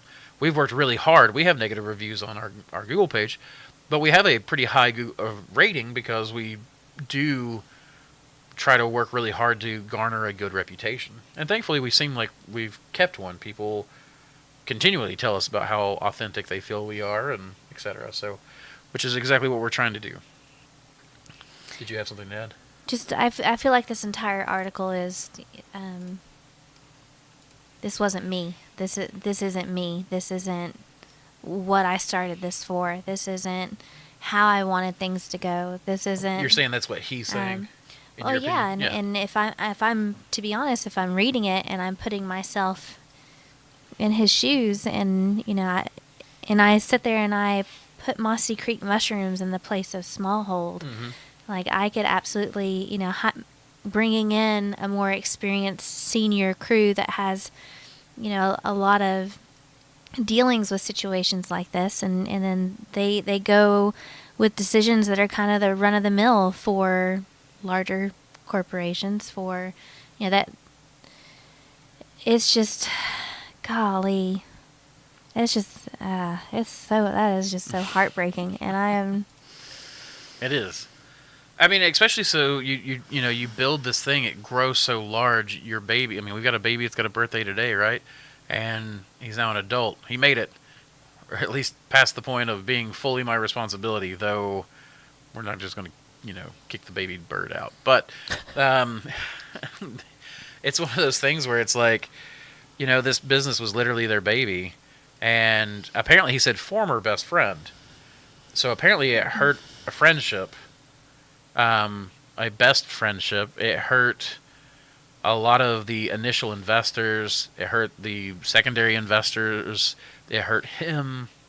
But, I mean, he probably took a mighty blow because something that he loved, he built, saw some initial success with, and then it just was turned into something that wasn't his vision for victory. It's got to be heartbreaking. Of course, my team and I aren't absolved of responsibility. And this is what makes me really like this guy. Our senior management and board failed to make critical decisions at key moments, which could have kept an otherwise promising brand afloat. Our inability and frequent unwillingness to act left us paralyzed for 2 years and caused a ton of internal stress. The cuts made by new owners were necessary, if often poorly informed. We should have admitted much earlier that we weren't a technology company, especially after our complete recapitalization and valuation reset to 20 million, which wiped out most of our investors and the core team's equity. In the end, we couldn't agree on a direction. Even though it was painfully clear to everyone that we needed to accept reality, we were a mushroom farm. I understand why it was hard to break this mindset. My co-founder and I, both ambitious futurists, which I think many mushroom people are, determined to create a sustainable food alternative for a climate-challenged future, originally pitched Smallhold as a technology company that grew mushrooms, not the other way around. We staked our careers on the correct assumption that the specialty mushroom market would be huge, and we wanted to be the dominant national brand. We were. This really should have been enough to wet any investor's whistle, but for a nascent product category with little infrastructure, this also meant significant construction and capital expenditures. See, here they are. This is the guy writing right here, I think. We naively believed that if we could expand fast enough, capture market share, and drive market expansion through consumer education of new fungi on Whole Foods shelves, building farms in key cities across the country, the revenue would follow. It did, but the profit margins didn't. All that tech and infrastructure bogged us down and made things too complex. Classic, really. As a venture capital-backed company, you either quickly dominate the market to set the margins yourself, like Uber, or accept that you'll need to compete on price like everyone else. When the latter happens, things get real. In this sense, Smallhold's story is similar to many other VC-backed startups in recent years, particularly in the agriculture space. The money dried up. Our unit economics were weak due to all the bloat, and we wound up as the last horse across the investor portfolio finish line. If we had acknowledged earlier that Smallhold wasn't a technology company, we might have survived with some cash and a way out of the rut. But as a colleague from another now defunct vertical farm once told a roomful of my colleagues, you can't eat technology. This is pretty important to me, the bloat. The bloat it's lethal, but also what else is lethal is your ill-informed vision, which I've had in the past. I mean, we've already talked about where I made mistakes. We're talking about where he made mistakes. And if you have a vision that doesn't meet reality, agriculture will show you. Agriculture, like mining, like police work, like all kinds of other stuff. I've actually discussed this a few times with a lot of veterans. We have so many veterans come through our mentorship program. That it's really interesting the mindset that develops. Farmers, police workers, firefighters, paramedics, veterans, so many people have to deal with reality. And a technology company doesn't necessarily always have to deal with reality, at least not at first. In the sense that I'm talking about, they get to build whole new ecosystems and things. But like a veteran makes life or death decisions, a paramedic, a police officer, a farmer has to deal with very real world things. And if your vision is, and I've been guilty of this myself, my vision has been up in the clouds, thinking of, oh, I'm going to get all this money because I can grow all these mushrooms, agriculture brings you back. You have to, I'm not saying that there's not money in agriculture, and that's what he's saying. He's saying they could have been successful if they had valued it as an agricultural company. It would have grown a lot slower, but mushrooms have an insane profit margin, an insane return, an insane crop velocity. Here I am crying about Mycology taking 100 days. That's a little over 3 months, right? 3790 is famous for taking 12 weeks, 3 months. 3782 shiitake takes 2 months. Do you know how insane that sounds to other farmers? And then the amount of money we put in versus the amount of money we get out, that profit margin. I was talking to a tomato farmer a few years ago, and we were discussing different, difficulties in expanding business or whatever. And mushrooms are hard because we've lacked the infrastructure for years to grow businesses. The sales channels, the distribution, the equipment, which all of these problems are starting to be solved. It's becoming easier. But then people are just diversifying into more mushrooms. And we're getting more customers because it's becoming more available. People understand, like, the more chefs see mushrooms, the more they're starting to buy mushrooms. I was telling him that we had like a profit margin of something like 80% on our fresh mushrooms. This was direct to a restaurant. And he's like, "Are you kidding me? I'm happy with a 3% return." And I'm like, getting an 80% return. And then his tomato crops, he's got to wait. When the season's done, unless he's doing greenhouse grows, he's got to wait till next year. Where we just keep plowing through the year. Like, it sounds insane to other farmers. If they had valued, if Smallhold had taken that approach, this is still an agricultural company. This is still a farm. We still have agricultural issues, but we have really fast crop velocity, or really strong crop velocity, and we have a really nice return compared to other agricultural crops. Like, it's crazy to to these other farms. So if they'd come at it from that angle, I think maybe they could have been more successful. And I think that's what he's saying, that they would have. This is an interesting. They have a cross section of, I guess an imagining of what their operation did look like. Pretty space age. Our story diverged from the typical startup crash trajectory in one way. Smallhold's waste streams were inherently good for the planet, and this is something I love about mushroom culture. The byproduct of growing mushrooms, which are decomposers usually found on dead trees, is organic compost, and the trim from our mushroom packing line was actually value-added healthy mushroom bits, easily used in many other products. Our team was paid a living wage, and our packaging was compostable. The company platformed environmental artists and avoided traditional advertising strategies, relying on goodwill towards our B Corp to drive sales and educate consumers. After 18 consecutive years of accelerated education and business strategy, mycology, capital expansion, agriculture, and entrepreneurship, I've come to realize that some things shouldn't be subjected to speculative investment and debt. This is a truth I learned about 5 years into Smallhold's rocket ship trajectory, and I'm sharing it with you now. Food, especially good, wholesome, environmentally friendly, and circular economy food, needs to be at least partially sacred. Yes, I know this is how you play the VC game. I've been playing it since I graduated from college, hopping from one startup to the next with varying degrees of success. At Smallhold, we truly thought we could give VC a jagged little pill that might change its trajectory to platform regenerative agriculture, and we were mostly wrong. I like that little term, the jagged little pill. And I would be interested in looking at Elon Musk's brother. I know he's done a lot of investing in vertical farms, and I wonder how that has worked. We failed. We failed because VC bets are inherently speculative, and if you want to ride that dragon, you need to be a literal dragon rider.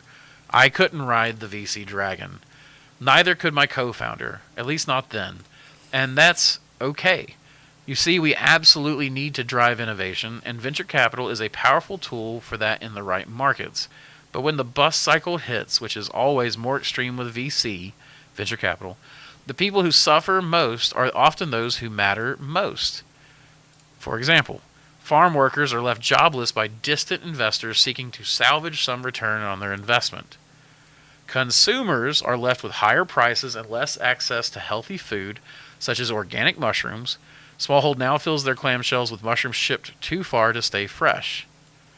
Agricultural entrepreneurs, inspired by Smallhold's example, are left holding debt, scrambling for new customers, and justifying their work to investors.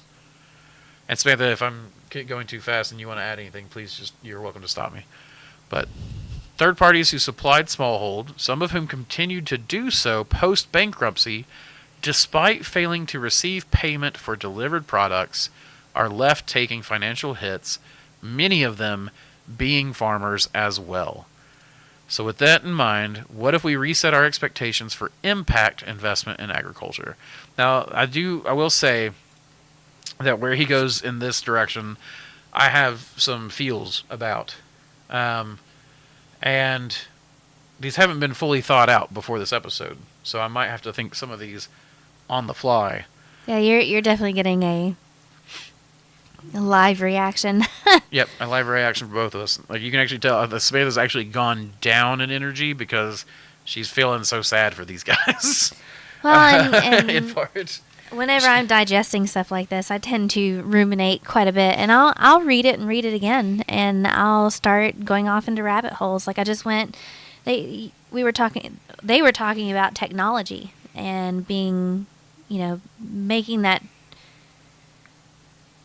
choice of presenting yourself as a farm or as a technology business, and I was reading all the articles about what exactly was it that they were advertising as a technology business, because it somewhat goes into it a little bit, but not in detail, and so and I'm very quiet in general whenever I'm absorbing new information. So And she's kind of just generally quiet in general.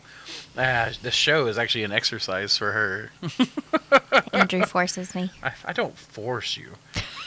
Blink twice if you need help. No. Oh my gosh! Don't do that. I've already been called a misogynist. Oh goodness, no! I'm here because I don't want him to be alone, and I also want to, Andrew pushes me to grow, and I'm grateful for that too. She's backtracking the blink. All right. Oh. No, I don't want to report the comment. I just was moving the comment. Go do it. I wasn't trying to. A word from our sponsors.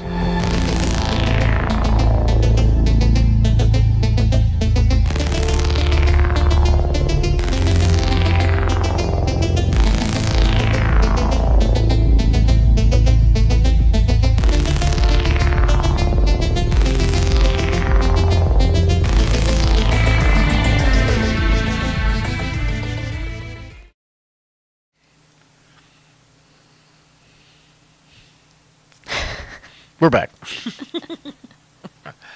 All right. I'm going to move the chat down just a little bit. But that was for our t-shirt. That t-shirt is on the website, right? Yes. Okay, good. No. Oh, dang it. I've been advertising it. Okay. No. So Here, a word from a sponsor that we actually have. Introducing the future of mycology. Dr. Silurian's Elixir of Mycelial Mastery. This isn't your average culture mix.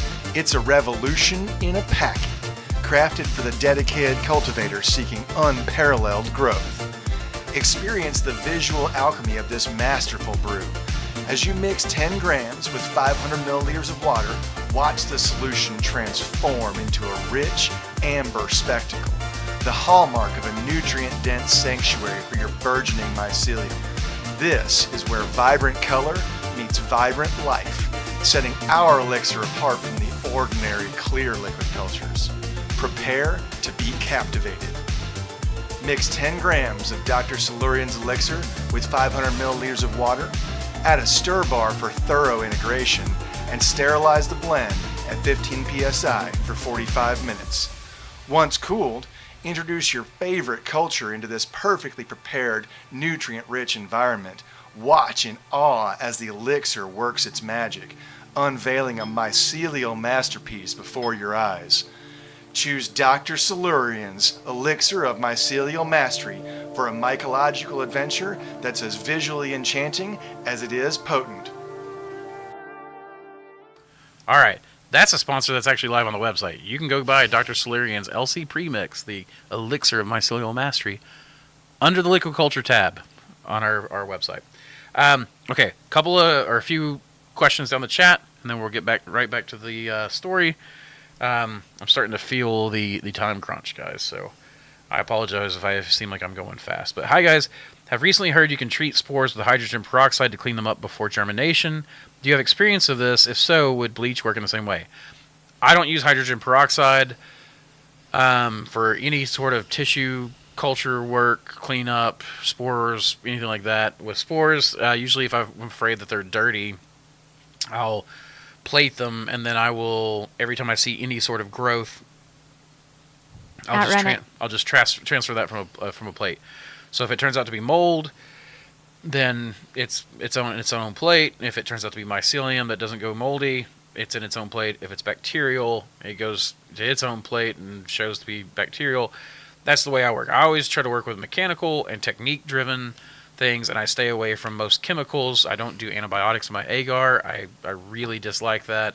I'm not going to judge you if you do, but it's just something that I don't do. I don't know if Also, if it has to come down to growing it out to get a clone tissue sample, or so on and so forth. We just continue to outrun. If I'm worried that it's let's say bacterially contaminated, I might do like a mass spore injection of whatever I'm working with into a substrate that is a self-selective substrate. So like sawdust is a great one. Cocoa core works for some of the dung lovers. But these things don't support good bacterial growth because they're lignous substrates, and white rot funguses are what have evolved to eat lignin. Most everything else on the planet can't. So you starve the contamination out. Exactly. So what I might do is have like a one of those screw-on top petri dishes packed with sterile sawdust or cocoa core or straw. Straw and cocoa core are a little less good to me. Sawdust is usually better. And you do it all on one side, let it grow to the other side of the dish, and then select from that. And usually you'll have outrun any bacteria that is able to hitchhike. So, also Ed Grand down lower in the chat has answered your question with some information I think you might find interesting. So, B. Shepard, man, I'm sure it's hard work, but you guys are really are living my dream. I appreciate it, Shepard. Sometimes the dream turns into a nightmare, and sometimes it's a dream. And like sometimes I am so blessed, lucky that my plans have come to fruition the way they have. Sometimes I feel really blessed by the amount of plenty I have around me, and then sometimes some days I wake up and I hate the obligations that I have. It's like it's like any job, but it's a job that I'm passionate about. So most days are good. So just to let you know that if you start living the dream and you find that sometimes you just want to burn it down, just know that that's normal and that's okay. I mean, it is. It's okay. It's okay sometimes to just want to break out of the cycle. I think that as humans, we don't want to get trapped in cycles a lot, right? So you take a vacation. Sometimes you go, you know what? I'm going to do that production later tonight, and I'm going to go on a bike ride tonight right now with my daughter so that I can spend some time with her. And you take control, and that makes the day feel better because you don't feel trapped.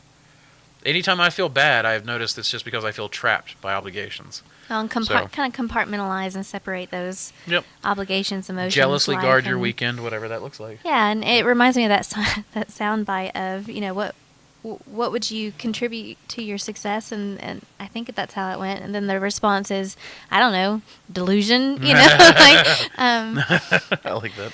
Yeah. Was going to spring on a 10 by 10 grow tent. On that scale, is there any meaningful differences between 12 and 5 pound blocks, aside from labor considerations? Labor considerations are the most important considerations, but if you don't want to go by those, 5 pound blocks are more efficient, quote unquote. You get better biological efficiency the smaller the container, right? So you will, if you grow 2 5 pound blocks, you should get more mushrooms per pound of substrate than you do if you grow 1 10 pound block. That said, you can make 2 10 pound blocks at the same speed that you make 2 5 pound blocks. So, and those 2 10 pound blocks will grow way more mushrooms than the 2 5 pound blocks. I would also say that you are consuming more substrate. Yes. Yeah, you're twice as much. But you're also getting more than twice as much from the man hours. I like to go by man hours because man hours are what I can't get back, right? I don't really care about substrate costs and blah, blah, blah, and all these other things. What I care about is man hours, because man hours, I do care about all of these things, but the system must serve the man hours. Everything has to be so simple that I can make a huge difference with very little time, and I really prefer simplistic infrastructure for this reason, because it saves me time, and time is the biggest consideration that any of us have. Well, especially with the bag shakers that are like Ben's got out with Manowar now. The bag shakers, you don't even have, like, if you're worried number one, we used to have this teeny tiny little bird named Laura who weighed 98 pounds and could outshake most of the men. We literally had a bodybuilder work for us who whined and complained that he had to shake 12-pound bags. Don't call her a bird. And Laura, she was just tiny. Just in stature. She yes. was tiny but fierce, and she could shake those bags. Yep. And I mean, 98 pounds, and she could wear them out. Now, I mean, eventually it started to wear on her a little bit, but now we got the bag shakers. She wouldn't even have to do that now, right? Like, the bag shaker saves you so much in time. It that's just worth took the time. investment. Yeah. Yeah. Like, it literally replaces an employee. So that's the biggest consideration. I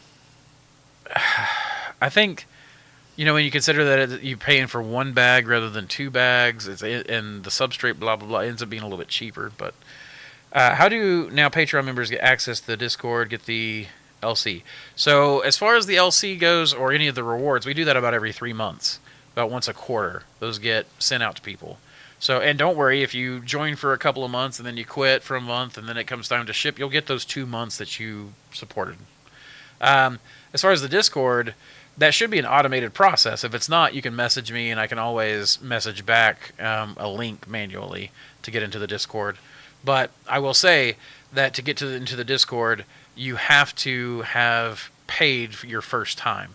So if you join at a certain time of the second of the month, then it won't be till the first of the next month that your credit card's charged, and therefore that'll be when the Discord automatically does. I don't have control over that. I can't do it any earlier. Yeah, the sending of the code is through. It's through Patreon. That system, yeah. the automated That's system. linked automatically to Discord. Now that you're using sawdust in your spawn, do you think corn is a more viable option? Probably. It'd probably be okay. I don't know. I've not tried it. But yeah, probably. Hey, Cetus. Cetus said hi, Samantha. And then hey, you. I guess they're talking to me. How much ratio do you get off a 12-pound block, and how do you sell it? That is so wildly various from different strain to strain. Do you want me to go grab a 12-pound block? Go grab one out of the tent there, if you don't mind. I'll get the smallest one that way, or just get a one that is indicative. While she's doing that, where is it? I had a literal video. Oh, I didn't get the video added. Oh, that's okay. She's going to get one. So I'll go to the next one, David. But it's wildly various. I usually get, at least a pound dried per block, at least. I used to grab their spent blocks to use for building up the soil of my land. Smallholds, yeah, I mean, a lot of people do that from ours as well. I think that that's great, and I love that they institutionalize that across their entire corporation. I don't know if that's still the thing, and I hope it is. It's tempting sometimes to just let it go to the landfill. Our landfill, thankfully, will take organic waste and turns it to through a biodigester for methane gas. So if I ever do go to the landfill, which it's been years since I've thrown blocks to the landfill, they did at least go to a biodigester that produced electricity for part of the county. I think their marketing got so many new people interested in exotic mushrooms that it was sad to see them go. I 100% agree. A rising tide raises all ships, right? I was jelly of their success, because I'm a jealous, horrible person sometimes. A real wretch. Oh, here we go. But it was sad to see them go because just of how... Oh, that don't have to be cut off there. A little bit they've grown into each other. Yeah, they've grown into each other, so some of the blocks are literally crossed to each other and grown. But yeah, that's pretty large. So that and that was made on day 250, and it's day 291. So that's 41 days since it's been inoculated. Massive growth. That's RDTN2. That is on the website under reishi, RDTN2. Beautiful strain. Honestly, my favorite reishi. It's a beautiful golden reishi, and it's this is a 12-pound block. This is a 12-pound block, yeah. Although it's a little lighter now. Well, yeah, they lose water weight for sure. So What advice would you give for people who do not want to make the mistake of Smallhold but still grow to the size of Far West Fungi in my country? They still seem to be vertically integrated even at their scale. Yeah, so I don't. So Far West is an interesting one. They're a family operated operation. A family operated operation. They are still family farm owned, and they're pretty large.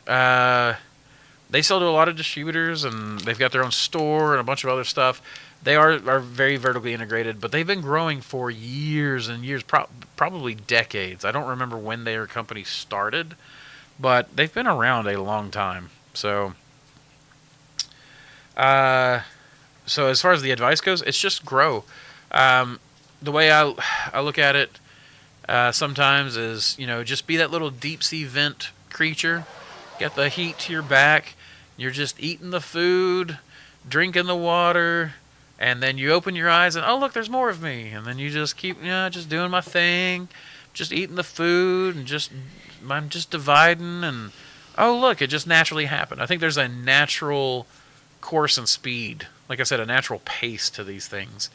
And I think that sometimes we need to just slow down and enjoy. Like, we don't need to be in a hurry to get to the end goal. We don't. Samantha and I aren't in a hurry. I mean, sometimes we are, but we're not in the hurry for victory. That victory conversation. What does victory look like? Speak for yourself.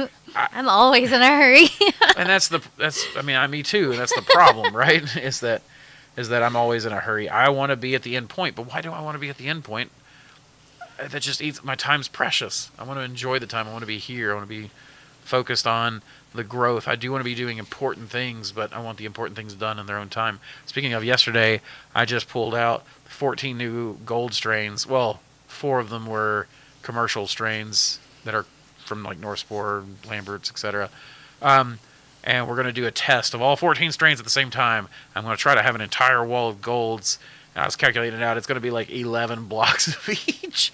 But and also doing the work for the golden grain spawn orders that have come in, as well as the plates and slants and everything else. And it's you put in a good solid day on all that. Like, so to manage the 14 strains, a bunch of other stuff, yeah. So to manage those 14 strains on top of doing the experiment, on top of meeting orders, on top of doing the appropriate lot number batches to where you're recording everything on top of it. Like, it's a lot to keep up with. Can you talk about the different lion's mane pride paw? I'll tell you what, actually, let me come back to the questions because we're like an hour and 50 minutes. Let me go back to the article. I want to finish this up. We're not too far from the bottom here. So he said, so with that in mind, what if we reset our expectations for impact investment in agriculture? Some thoughts. Founders, don't deceive yourselves. If you want to make lasting change for the better in this world, aka make your dent in a climate or health positive way, the most statistically viable path for you is slow and steady. Sure, get hyped, but don't pull the wool over your own eyes. When you sign a term sheet, that's a promise, even if it's a crazy one. If it's a promise to generate a 10 times return on a sustainable farming business model, ask yourself if you're sure you can keep it. Like, sure. If you want, you can call me first if you think the answer is yes. That's great that he's made himself open for that. Like I said, he even, at the beginning of this article, it's called You Can't Eat Technology, and it's on medium.com. He literally has a place where you can get his email address. So, inundate him. Tell him Mossy Creek sent you. VC associates, venture capital associates, and analysts. If you want to actually make good in this world, push your firms to include other metrics in their evaluation of farming and farm technologies.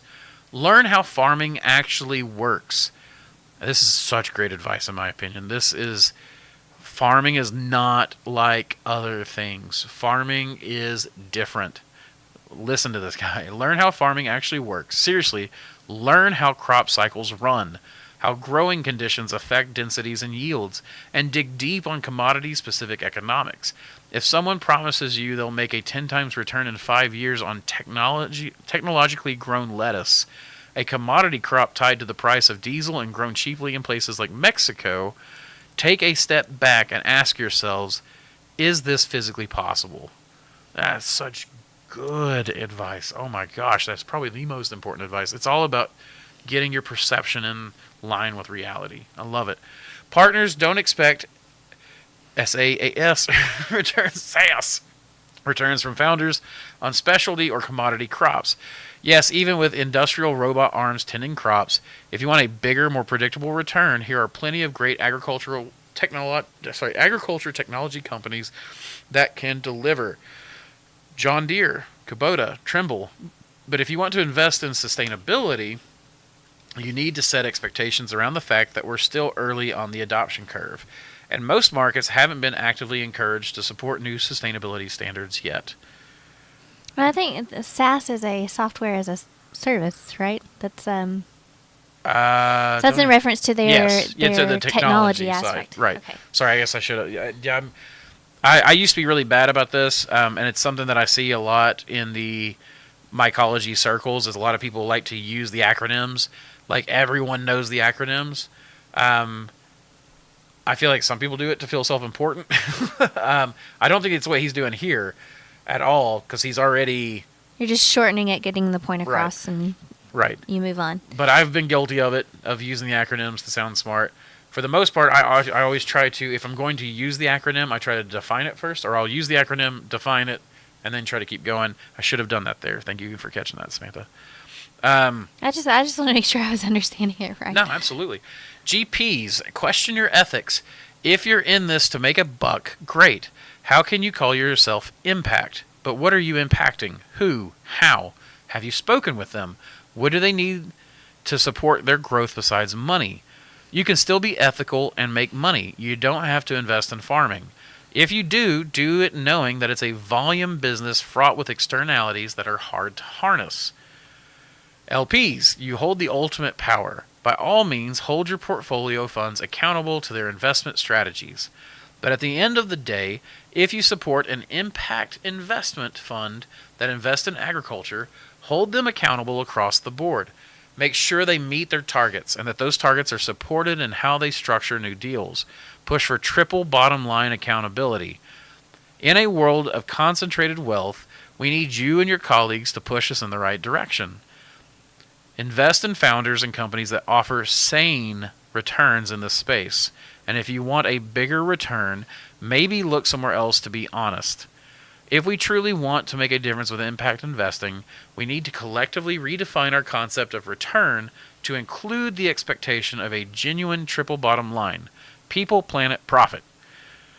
Deep down and clearly reflected in the spreadsheets from Smallhold's bankruptcy, I believe that if we had aligned our expectations around these three pillars, we would have succeeded in all of them. Instead, we played the only game we thought was available to compete with big agriculture, and in doing so, we all lost something authentic and valuable for this world.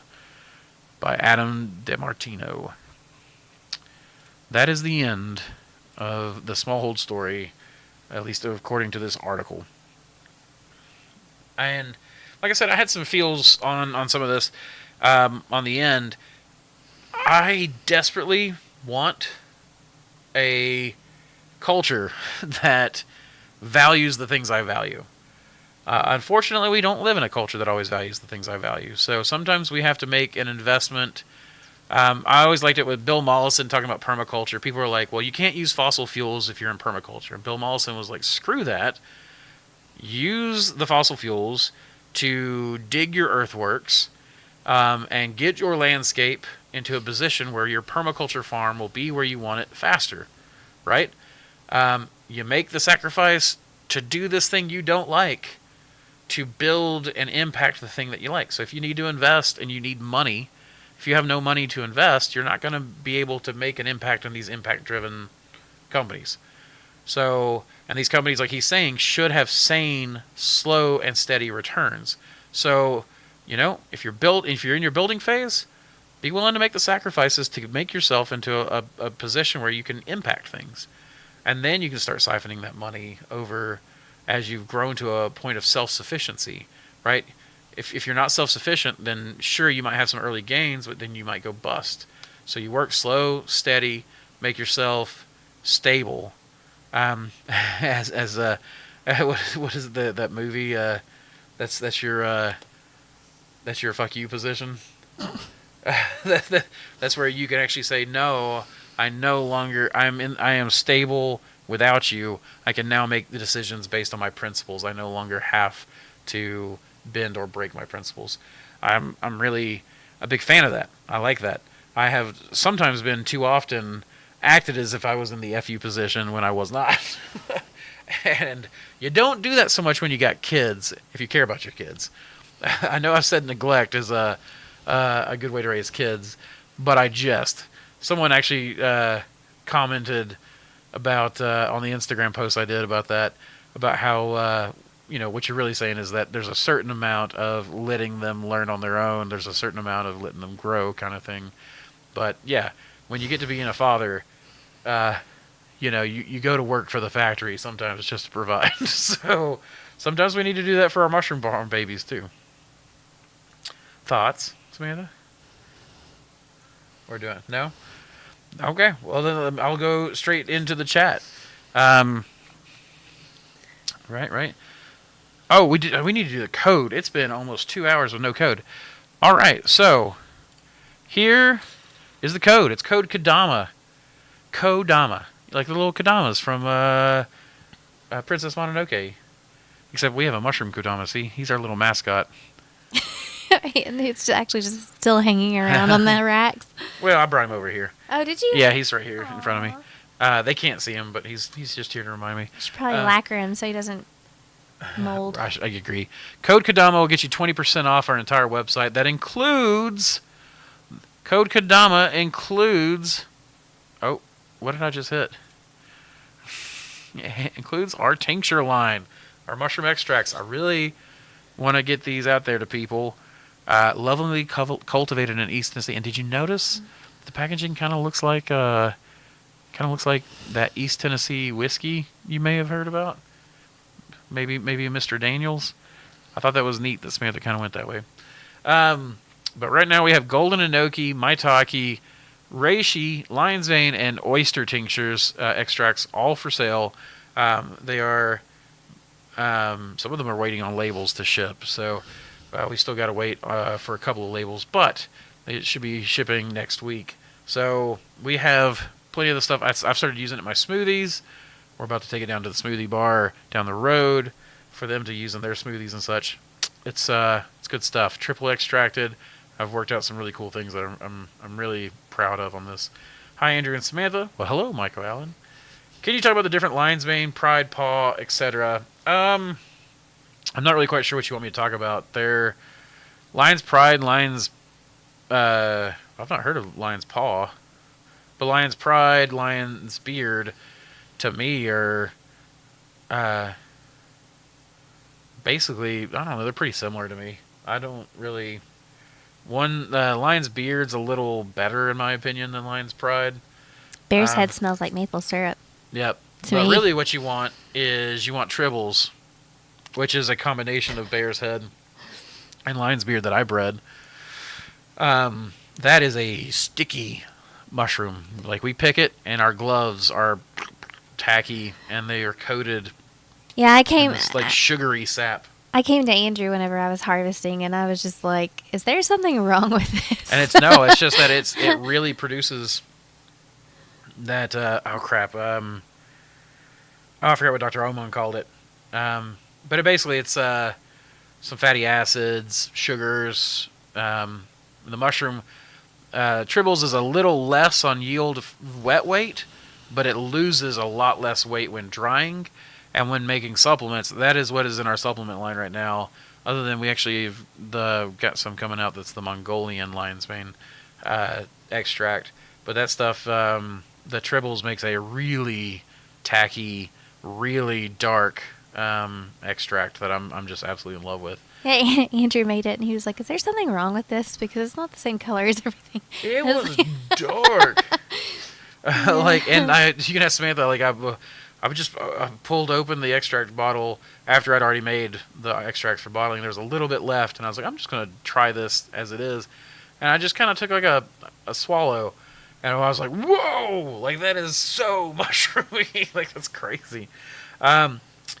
Anyways, so for the large part, it's debt that killed them. What is your relationship with debt and loans at Mossy Creek? In the beginning, we were a debt-free company.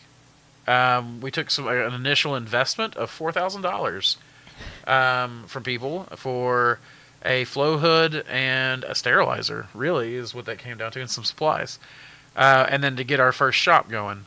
And we were diligently loyal to that aspect. Thus the Yes, we stayed away from overdraft debt. fees. Like we did not want to push any more personal money than what we had into it. We agreed on a certain amount, and We built this entire business in the cash flow until 2020. We had a little bit more investment come in, but one of the initial investors was bought out by us. So we had a little bit more investment come in, which and they just wanted to see us grow. They like here's this money. Yep. Grow. Well, and then he was going through a divorce, and he was like, You didn't have to say that part. he's not known. But it was a personal decision to get out. He actually now has regretted, said that he has severely regretted it. That is true. That said, now we take loans occasionally. They're small loans.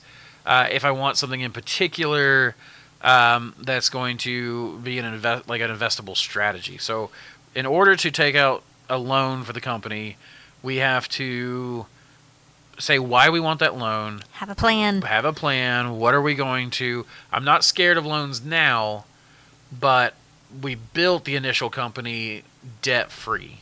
It was like a purist principle that wasn't necessarily serving us well as we. Well, it's true, because if you get an extra $5,000 today, then you can buy equipment that makes that $5,000 back easily, right? Like if you got a $5,000 loan and bought a Thor and an autoclave, then bam, all of a sudden you're bagging and tagging, right? So, en masse. You're able to do a lot more than you could by hand, and you can grow a lot faster. That said, if you don't have the market down to sell and you grow that fast, then it's just a balance. You have to be reasonable in all of it, I feel like. And the small business loans we have taken out are through PayPal, and that's directly linked to our website. And they give you a loan based on how much you're pulling in through your website. Mm-hmm. And I think that is just a brilliant thing. We work more with PayPal loans than anything if we're going to take the loan. And if you're not making a ton of money, then it doesn't punish you. Yeah, if your sales go down. And if you're doing really well, then you're paying that off early, and you can choose a specific percentage rate in order to, it takes it out automatically. You don't have to worry about those monthly payments. All the way up to 30%. If you take a large loan with them, I think it's like 30% of your income. And we started with just buying in. That could hurt. Buying in things we were already consuming, things we already planned on. Got ahead on supplies, bought it in bulk so it was cheaper. Yeah, and then use that savings to then turn around and make investments in the business to diversify the business enough that if one thing was slow, then another one would pick up and make up the difference. Our first 150-liter autoclave was bought on a PayPal loan. Yeah. Yep. So, and all the equipment to make the tinctures was purchased on a PayPal loan. That's true. Yeah, the sonic extractor and the pressure extractor and all that stuff.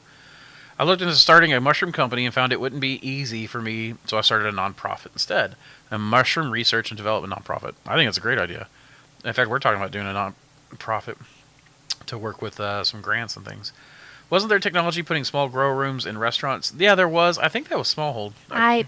That was some of the articles that I was looking up to see exactly the technology aspect of it, and that was pretty much it. Like they started out with these small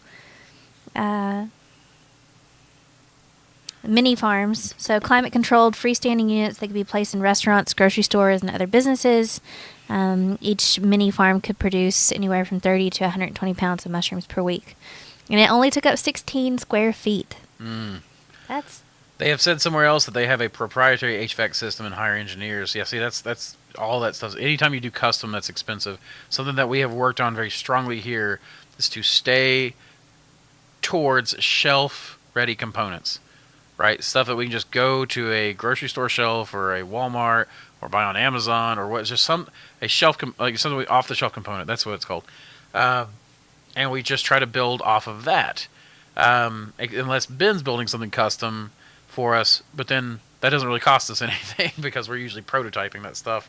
Any tips on cleaning? It costs us the small amount of the materials used. Any tips on cleaning your exhaust? Well, we end up growing the mushrooms and selling those. So, any tips on cleaning your exhaust fan? We have the same inline fans that we've been using forever. We put them in the top outside of our grow room, so we can without having to go in the grow room to change your fans or wash your fans or work in there without airflow. You go to the outside, you go up, pull the fan off the ventilation, put a new fan in, put it in. We have a Put the- catwalk. everything up. Right. And then you take the dirty fan, we put it on the back dock, and we pressure wash it. And then we let it dry. And that's it.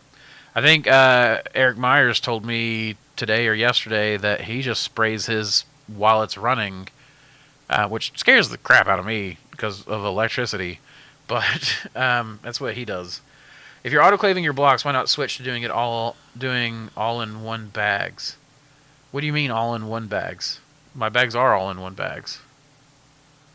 I don't understand.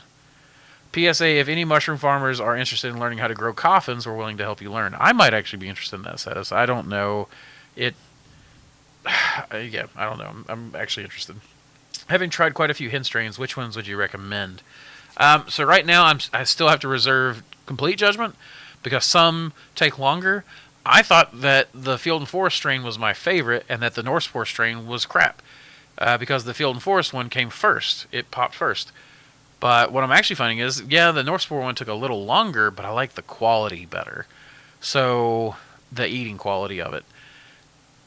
So, I don't really have an expectation yet. North Spore Graphola frondosa 1, as far as commercially available, is my favorite one so far. I'm not entirely sure what that strain was before they named it, before their code named that. It could be was it M9 or M2987 or whatever. I don't really know. That's from Mycology. But right now, I was thinking that I wouldn't like the Albright Grove one, the one that's from the Old Growth Forest, because it was taking so long to grow. But then I looked at the date. It actually is right about 100 days, the same as the others. And is growing some really nice growth. I think that you can see it. Some of the growth there. And it seems to be growing a pretty nice textured flesh, but we'll see. I'm gonna my coffins are the only carbon negative option for burial, and it uses the least amount of water of any form of burial. That's very interesting. FAFO, FAFO. What is that again? It's not fear of missing out. That's FOMO. Oh, F around, find out. Right. Child rearing, neglect tech 101. I knew it, Kodama. I love the show. Thank you for taking the time to educate people and giving me new things to think about. Maybe I'll set my expectations higher. There you go, Ed. But not too high. How does Tribble taste? Like a lion's mane? Would it be a good alternative crab cake we could use in our lion's mane cakes? I think it would be a good texture for something like that. Its texture is definitely a little different. It's not as like our Albright Grove, our Old Growth Forest lion's mane #1. That one's got a very, like, you pull it apart and it looks like a chicken breast when you pull a chicken breast apart, where it's got all those fibers in it, the muscle fibers running down. That's the way the Albright Grove one is. Tribble's is more thicker. It's maybe not as dense, but it's, I think it would work. I think it would work for that, but... Oh, in that video, whenever we were harvesting and weighing everything, we were making notes. We did tear it apart, and we had that somewhat in the video, didn't we? Yep. So I think that if you go back and look at the Albright Grove, I don't remember the title of it. That is something too that I know I want to, and I'm sure Andrew does too, where we want to make playlists of our videos that are relevant to certain topics. Thanks for the lion's mane answer. I have some lion's mane plates with trike and something. Hopefully lion consumed the green mold. Is it possible the lion's mane consumed it, or is the trike just growing? Usually if that's happened, you've got a hitchhiker on there, so what you'll need to do is plate it out and clean it up a few times before... Yeah, make multiple plates. It may have consumed and killed the trichoderma, but there's still mold spores there. And those can hitchhike. Sometimes you can even get mold growing underneath. I remember one time I sent a plate of something to Jay Schindler, the guy who created the Elm Z. And I remember he told me like there was a mold hitchhiker, and he's like, "Hey, I cleaned it up for you, just letting you know." And I was like, "No, there wasn't." And he's like, "Yeah, there was. I'm just, look, man, I'm not trying to be insulting." And I'm like, he's like, "It happens to all of us." And I remember being really pissy pants about. This was early in my career. about how dare someone say there's no way I could not have made a mistake, but I did everything right. I did know I did. right, and I didn't see the mold. And he's like, "Yeah, I'm telling you because whatever." And he was just trying to instruct me. I should have just listened. And mistake learned. It's better to be humble and learn.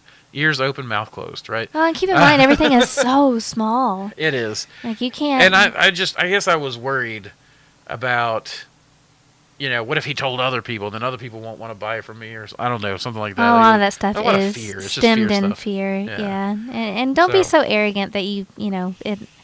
No, he's not. No, I know you're not. no, I'm not saying that you... Andrew. That said, like, you'll just want to clean it up.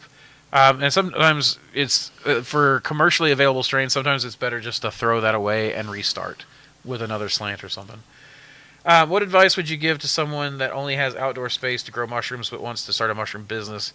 There's a good market for quality medicinal and gourmet mushrooms locally.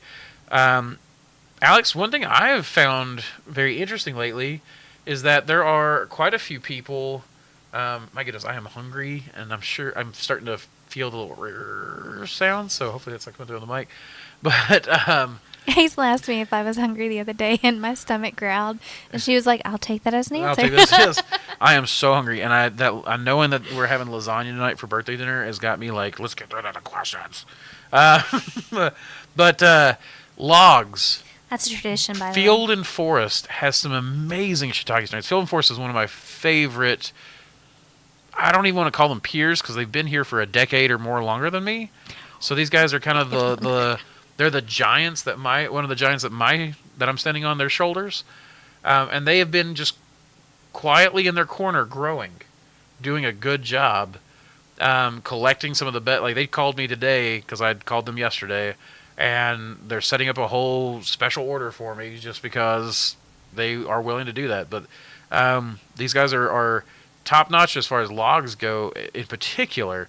Though they've got some good indoor genetics, but not as good as mine. Right? No one ever has as good as mine, because I'm the best. But the the outdoor log industry, making those and then selling those through nurseries, that's actually such a good way to go. I've talked to a few nursery owners and managers here recently. I think I'm going to do a few pallets. You can go on like Facebook Marketplace, and as soon as you find someone, pay them a couple $100 for a pickup load of logs cut to 3 feet that are hardwood logs, in particular oak. Red or white's the best, in my opinion. But you can use pin oak, anything that's got a thick bark, and then just buy one of their angle grinder tools, and then make sawdust spawn or order sawdust spawn in from like us or some Field and Forest or someone else. Some of our strains that we've developed, like BS26, King Blue, do really well outside. And dude, you can find angle grinders at flea markets and yard sales for...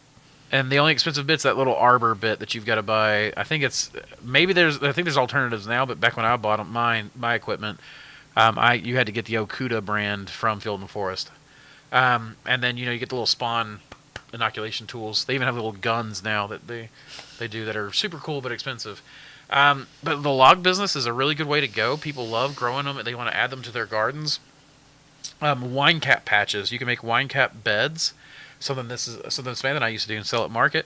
And we would basically... That was actually our first thing, wasn't it? That was one of our first things, and we made bank on that. You build a bed, sawdust and wood chips and whatever, and you can get wood chips delivered by Arbor Services big time. And you just throw your wine cap spawn. Buy wine cap spawn, throw it in there. It throws elbows. Like, it will grow in that spot. And then what we did was we would take a spade and we would dig a core down. You can even use post hole diggers. Dig down and then bag it. And then once you've got it bagged, you sealed up the bag or whatever, and you set it aside for a kit. And then like a filter patch bag. And then you just refill that hole with more wood chips, plant material, things like that. And you just keep doing this. You use this mother patch, and you sell it to people making more mother patches. And they can see the mycelium in the bag. And you have to feed your patches, too. That's what I said. Oh, okay. That you take the hole that you just made and you refeed it. Sorry. And so you do this. And so you have, let's say that you have wine cap beds that you're constantly turning through and over. and then you have your logs that you're constantly making, and then you sell these to nurseries. I never realized that this would be such a popular thing. But and then you can do educational classes at the same time. Once a month, twice a month, do a log class, do a wine cap, gardening with wine cap. There are gardening clubs that you can go talk to, and you can sell your stuff to. You can make plug spawn and all this kind of stuff. Like there's all kinds of stuff to do it.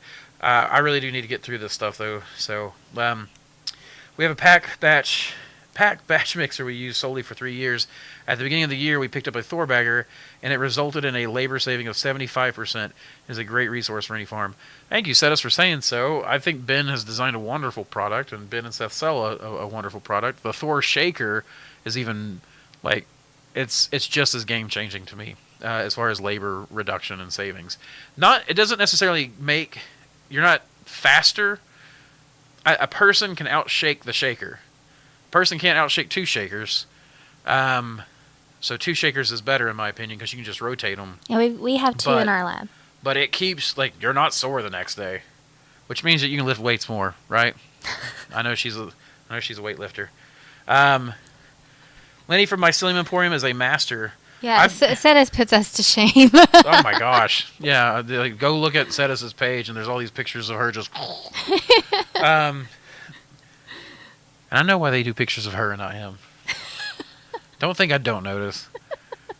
Maybe that's the key. Samantha, you need to be on the Instagram more. No. Yeah, I mean, like, that's the thing, right? Like, I love the Thor. Thor is truly the friend to farmer. That's why we named it Thor, right? Because that was like the friend to man. I know that you've got the Fenrir system, but one of those heads costs half as much as Thor, and it takes 8 heads to go as fast as a single Thor. So, like, and then Myers has got a bagger, I think that's just as fast as Thor. So Thor and the Myers bagger are neck and neck, but I think Myers is 3 times the cost. Well, then the other debate is the exact weight parameters, Right? Like consistency. They talk about Fenrir is precise to the gram, and my grow room is growing big, beautiful mushrooms without me caring. So, and my bags might fluctuate even a little bit. So, and it does fluctuate. I mean, you not just like a set it to ton. where it is always above the weight, and then you can even sell blocks, right? Because if you're selling a 12-pound block and it's always 12 or 12 and a quarter, bam, you can sell the blocks just fine. Man, I'm so hungry. Lenny from Mycelium Emporium is a master. Yeah, Lenny's a good guy. He really helped me nail down liquid culture early in my liquid culture career. I know that he's had some heart trouble in the past. I don't know if he's back. I know his son kind of took over for a while. I haven't spoken to really any of the Facebook people in a while. I'm trying to get back on Facebook, guys. I know that's where I got my start. But social media is just so wearing sometimes, right? The 50-50 fuel pellet and oat blocks could lend itself useful for LC to sub. I think so, but you'd have to have a grain pocket. The way I'm doing it right now, it mixes. I think if you had a grain pocket, you could LC to it. And then once it grew in, you could shake it. And I think that would work. Watching from the UK, by the way, love the channel. Thanks, Alex. I really appreciate that. And I'm always glad to have international. We, by the way, our cultures do ship to Europe and the UK. We've actually shipped cultures to Mongolia, haven't we, Jake? Lol, remember one of your videos you talked about constantly going through fans. I have 3 fruiting chamber fans that are over 3 years old, and I've never cleaned or replaced. Maybe I should. Nah. No, if it's working, don't break it now. One issue I have been having is fresh air exchange. I believe my exhaust fan is drawing air through our fireplace, and it's stinky. Might try opening a basement window for air, but so I need to filter that. Well, you might have to close off the fireplace. If it closes off, I don't know if you're doing negative pressure or positive pressure. Positive pressure tends to be leaky and can sometimes do that. But all in bags meaning grain and sub in one bag, no other transfer needed. So, I mean, I do, my spawn bags are 50% oat whole, 50% whole oats and 50% sawdust. And then I do fruiting blocks, which are 35% oat hulls and 65% hardwood. If you're talking about like the all-in-one bags that are used for like psilocybin growing, I don't really have any reason to do that because I don't need people to inject their spores or whatever. Maybe I'm missing your point though, Pay Dirt.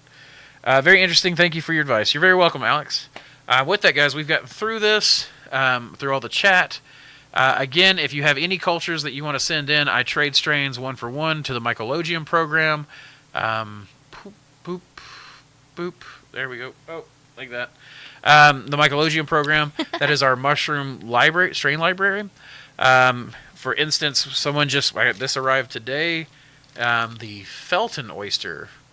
And this is actually my favorite way to get it, is already in slant form. So if you already clean it up, I'm happy to just trade strain for strain, whatever your wild or bred unique phenotype is. I also will take raw mushroom samples. I'm happy to give you a plate or slant back of that if I get it clean. If I don't get it clean, obviously I can't send you anything back from that culture. But if you want to get to send in like a chicken of the woods you found, I might send you that chicken of the woods, or if I get it clean, I can send you that chicken of the woods culture back to you, and you can use it in whatever grows or whatever you want. And we do have lots of videos teaching people how to grow, so you can use that agar dish or slant to do it. So the Mycology program is just our shop address. If you Google Mossy Creek mushrooms, you'll see our shop address right there on that page. You can just send samples in. You don't even have to ask me. You can send them slant. While it's cool right now, you can just send them. If it gets hot weather, so if you're watching this in summer or something like that, oftentimes it's better to ice pack them if you can. So that is it for the Mycologium. We've gone over pretty much everything else. We are very quickly coming up on time. This is our maitake trials right now. These mushrooms just went out to chefs. They're starting to frond out, is what you're seeing there. But these two grew together. They kind of grew and then just merged, and then because they're the same strain, they just formed one big cluster. The Reishi did that. Whenever yeah. Whenever I went to go grab that block, You had to break it? I had to break it. Yeah. I love it when they do that. Like oysters, you don't see it as much. They'll kind of grow, but they don't tend to fuse as often as I see like some of these others, like maitake does. But like that ended up being like 4 or 5 pounds of maitake. Actually, I think I weigh this one segment. Or maybe I'll just show it to you guys. But it started to frond out. That's the North Spore variety. Right now, I'm just selling them as hen truffles or maitake truffles. Yeah, that's zeroed out. And then, okay, Andrew, show putting it in the box. 2 pounds right there. That was 2 pounds, 204. Just that one little crunch, that I pulled. So, and there was still plenty of maitake to pull off of that. So, they're very meaty. Charles was here with us last week. He kind of butted in, but he showed it where he sliced his. What did he fry it up and throw it on toast, which looked so good. Mushrooms on toast. Well, and then I made like a breakfast bowl with ours. Oh yeah! Oh my gosh! That breakfast bowl was fried potatoes and maitake mushrooms, scrambled eggs, and then sausage. Oh my gosh! And pepper jack cheese. Pepper jack cheese. So we do have a couple of questions. You ship all over the world, and you ship so many large and small products. Sam, where would you like to ship Andrews to sometime? Hi, Eric. You certainly have shipped here. I have to say the most cooperative and no degradation from the beating of having to travel here. Super excited to get any new styled dishes and slants. Absolutely, man. We'll get you some cool stuff. I owe you, I think, some anyways, because I think you and I are doing a trade soon, if I remembered right. Thanks for your answer, guys, and thank you, Edward Grant. I'll definitely check that out. Gordy says, awesome stream, guys. Had to step away, so we'll have to replay gang later. Have a great birthday bash to the eldest. Absolutely, guys. Thank you so much. Had a great time. I appreciate everybody coming here and hanging out with us and talking about all the cool stuff. Again, I would like to push the extracts. They've been making such a big difference for me. And do not forget to use your code Kadama, 20% off across the website. If you order a $100 slant, that saves you $20. That's good.